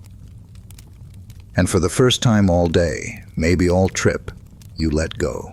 Your body softens into the bench. Your fingers curl loosely at your side. The night covers you like a woolen wrap, and the strangeness of the day melts into the deeper strangeness of sleep. You lie still on the bench beneath the grapevines, your limbs heavy, your mind drowsy, and your spirit finally, untwisting from the knots of the day. The stars above Athens blink shyly through the canopy, no longer sharp. Their light seems to blur at the edges like everything else tonight. As your eyes flutter closed, you realize the city isn't silent. It's just singing a different kind of song. It starts with footsteps, soft, measured ones. A pair of sandals scrape gently against the dirt road, maybe a baker heading to the ovens early, or a neighbor checking on her clay pots cooling in the open air. Each step is its own note in a rhythm Athens keeps even when most of its people sleep. You hear a low hum, perhaps the old woman again, wordless, warm, like a lullaby wrapped in steam and herbs. The sound travels no further than her doorway, but it tugs at your thoughts, anchoring them like a mooring rope. You don't need to know the tune, you just need to float in it. Then there's a soft rattle of pottery, someone rearranging amphorae or shifting jars of olives. The clay clinks in a steady, almost ceremonial pattern. Not rushed, not urgent, just present. Athens isn't sleeping, it's breathing. A gentle breeze slips through the vines above, stirring the leaves with a rustle like whispers between old friends. The leaves shift and settle. The vines creak slightly on their posts, and with every small sound, the bench beneath you seems to sink a little further into the earth, as if the city itself is lowering you into rest. From a distance, the hoot of an owl. Another bird answers, short, clipped, maybe a night sentinel keeping watch from a rooftop. You smile without opening your eyes. Of course, Athens has night birds. It has everything. A cart rolls by in the distance, its wheels squeaking a familiar tune. You remember hearing it earlier. Maybe the same vendor still making his rounds. Maybe he never went home. Maybe no one ever truly leaves the streets here. They just pause and rejoin. Historians write that Athens was a city of thought, invention, and eternal debates. But here, under the gentle blanket of night, it's none of those things. It's a place of texture, of lived-in rhythm, of quiet layers overlapping like waves in a bay. You didn't need a temple to find peace, or a symposium, or even a proper bed. You just needed this moment. This slow exhale of a city that, despite its chaos, its goats, its accidental poetry, and its courtroom livestock, has welcomed you in its own strange, unhurried way. The sounds begin to stretch, to smear. You don't fall asleep so much as drift into it, like stepping into the sea on a warm day. And Athens, impossibly, sings you the rest of the way down. You've crossed the threshold now. No longer merely drowsy, but fully in the strange, syrupy world of dreams. And in this dream, something odd happens. You're a citizen, not just a passerby or a guest or a background figure with fish juice on your tunic. No, in this dream, you belong to Athens in full. You have a name etched on a marble roster somewhere. You vote. You argue in the assembly.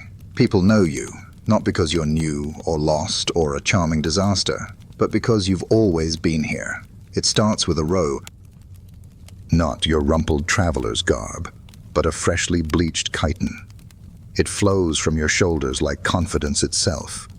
You adjust your himation with expert flair and step out into the sun-drenched agora, the cobbles warm beneath your feet.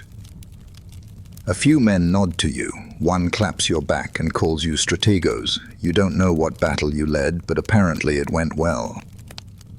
You walk into the marketplace not as a stranger dodging goats, but as someone with a favorite olive merchant, a running debt with the sesame baker, and a familiar wink from a flute girl who insists your politics are terrible but your hair is tolerable. You even argue with someone in the assembly, loudly, passionately, about drainage systems, and you win. Historians might call this dream sequence implausible, but in ancient Athens, citizen identity was sacred.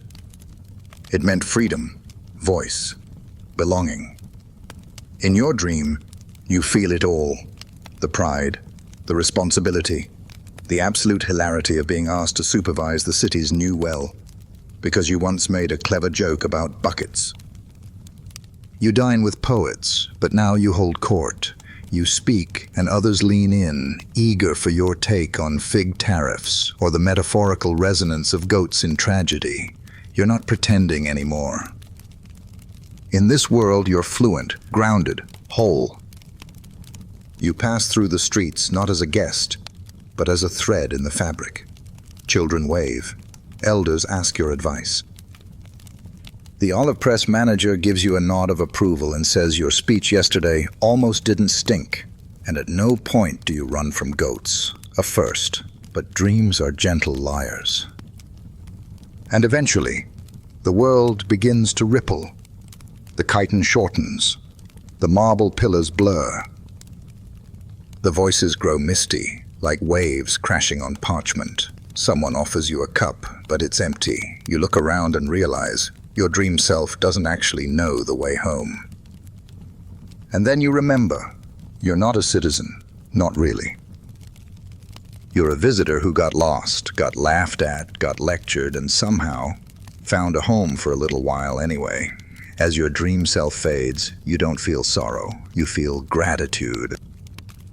Because in a city as impossibly chaotic and beautifully ridiculous as Athens, being mistaken for a citizen, even just in sleep, is the highest compliment imaginable.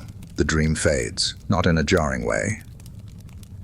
More like the soft dimming of a lamp in a room that already feels like memory. The faces you'd just seen, laughing, gesturing, calling your name, begin to dissolve into the shadows behind your eyes. The voices stretch like morning fog over an empty field.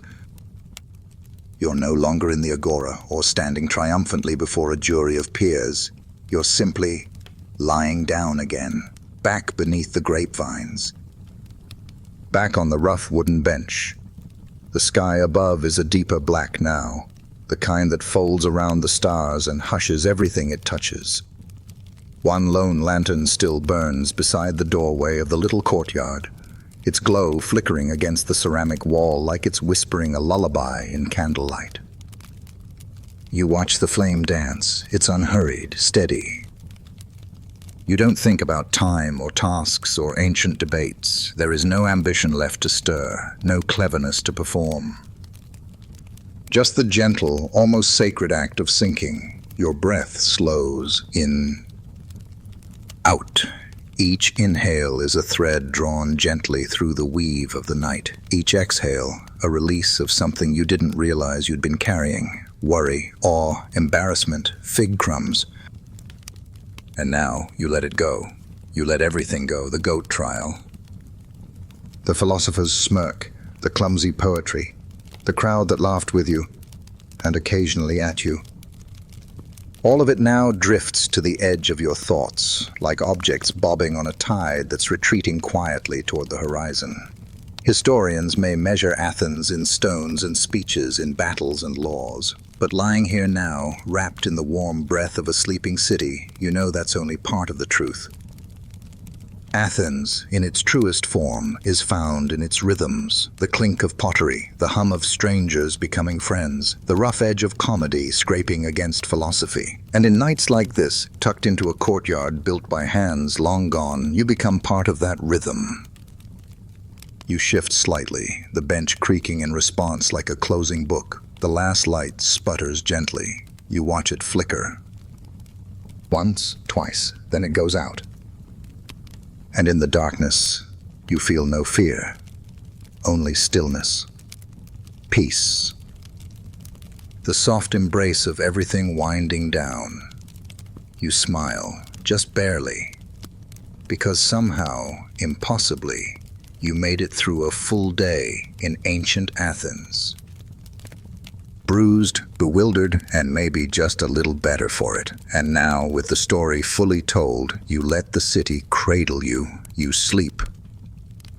And now, with your mind softened like ancient linen left in the sun, and your body folding into quiet rest, let yourself stay in this stillness just a little longer. There's no need to return yet. Let the stories settle like dust in an old amphora. Let the rhythm of footsteps and laughter echo in your ears like music from another room. If thoughts arrive, let them pass through you like wind through olive branches. No clinging. No judgment. You've traveled. You've stumbled. You've laughed, sometimes too loudly, and you've learned that maybe the truest way to belong somewhere isn't to know all the rules, but to accept the absurdity of it all. And Athens, for all its complexity, welcomed you in the only way it knows how, with chaos, charm, and a fig or two to the face. Breathe in. Let the day fade behind you like footsteps down a marble corridor. Let sleep be the agora, where your mind goes to wander freely, without worry or direction. Breathe out. You're safe now. The lamps are out, the stars are watching, and even the goats have called it a night. Rest easy. Sweet dreams.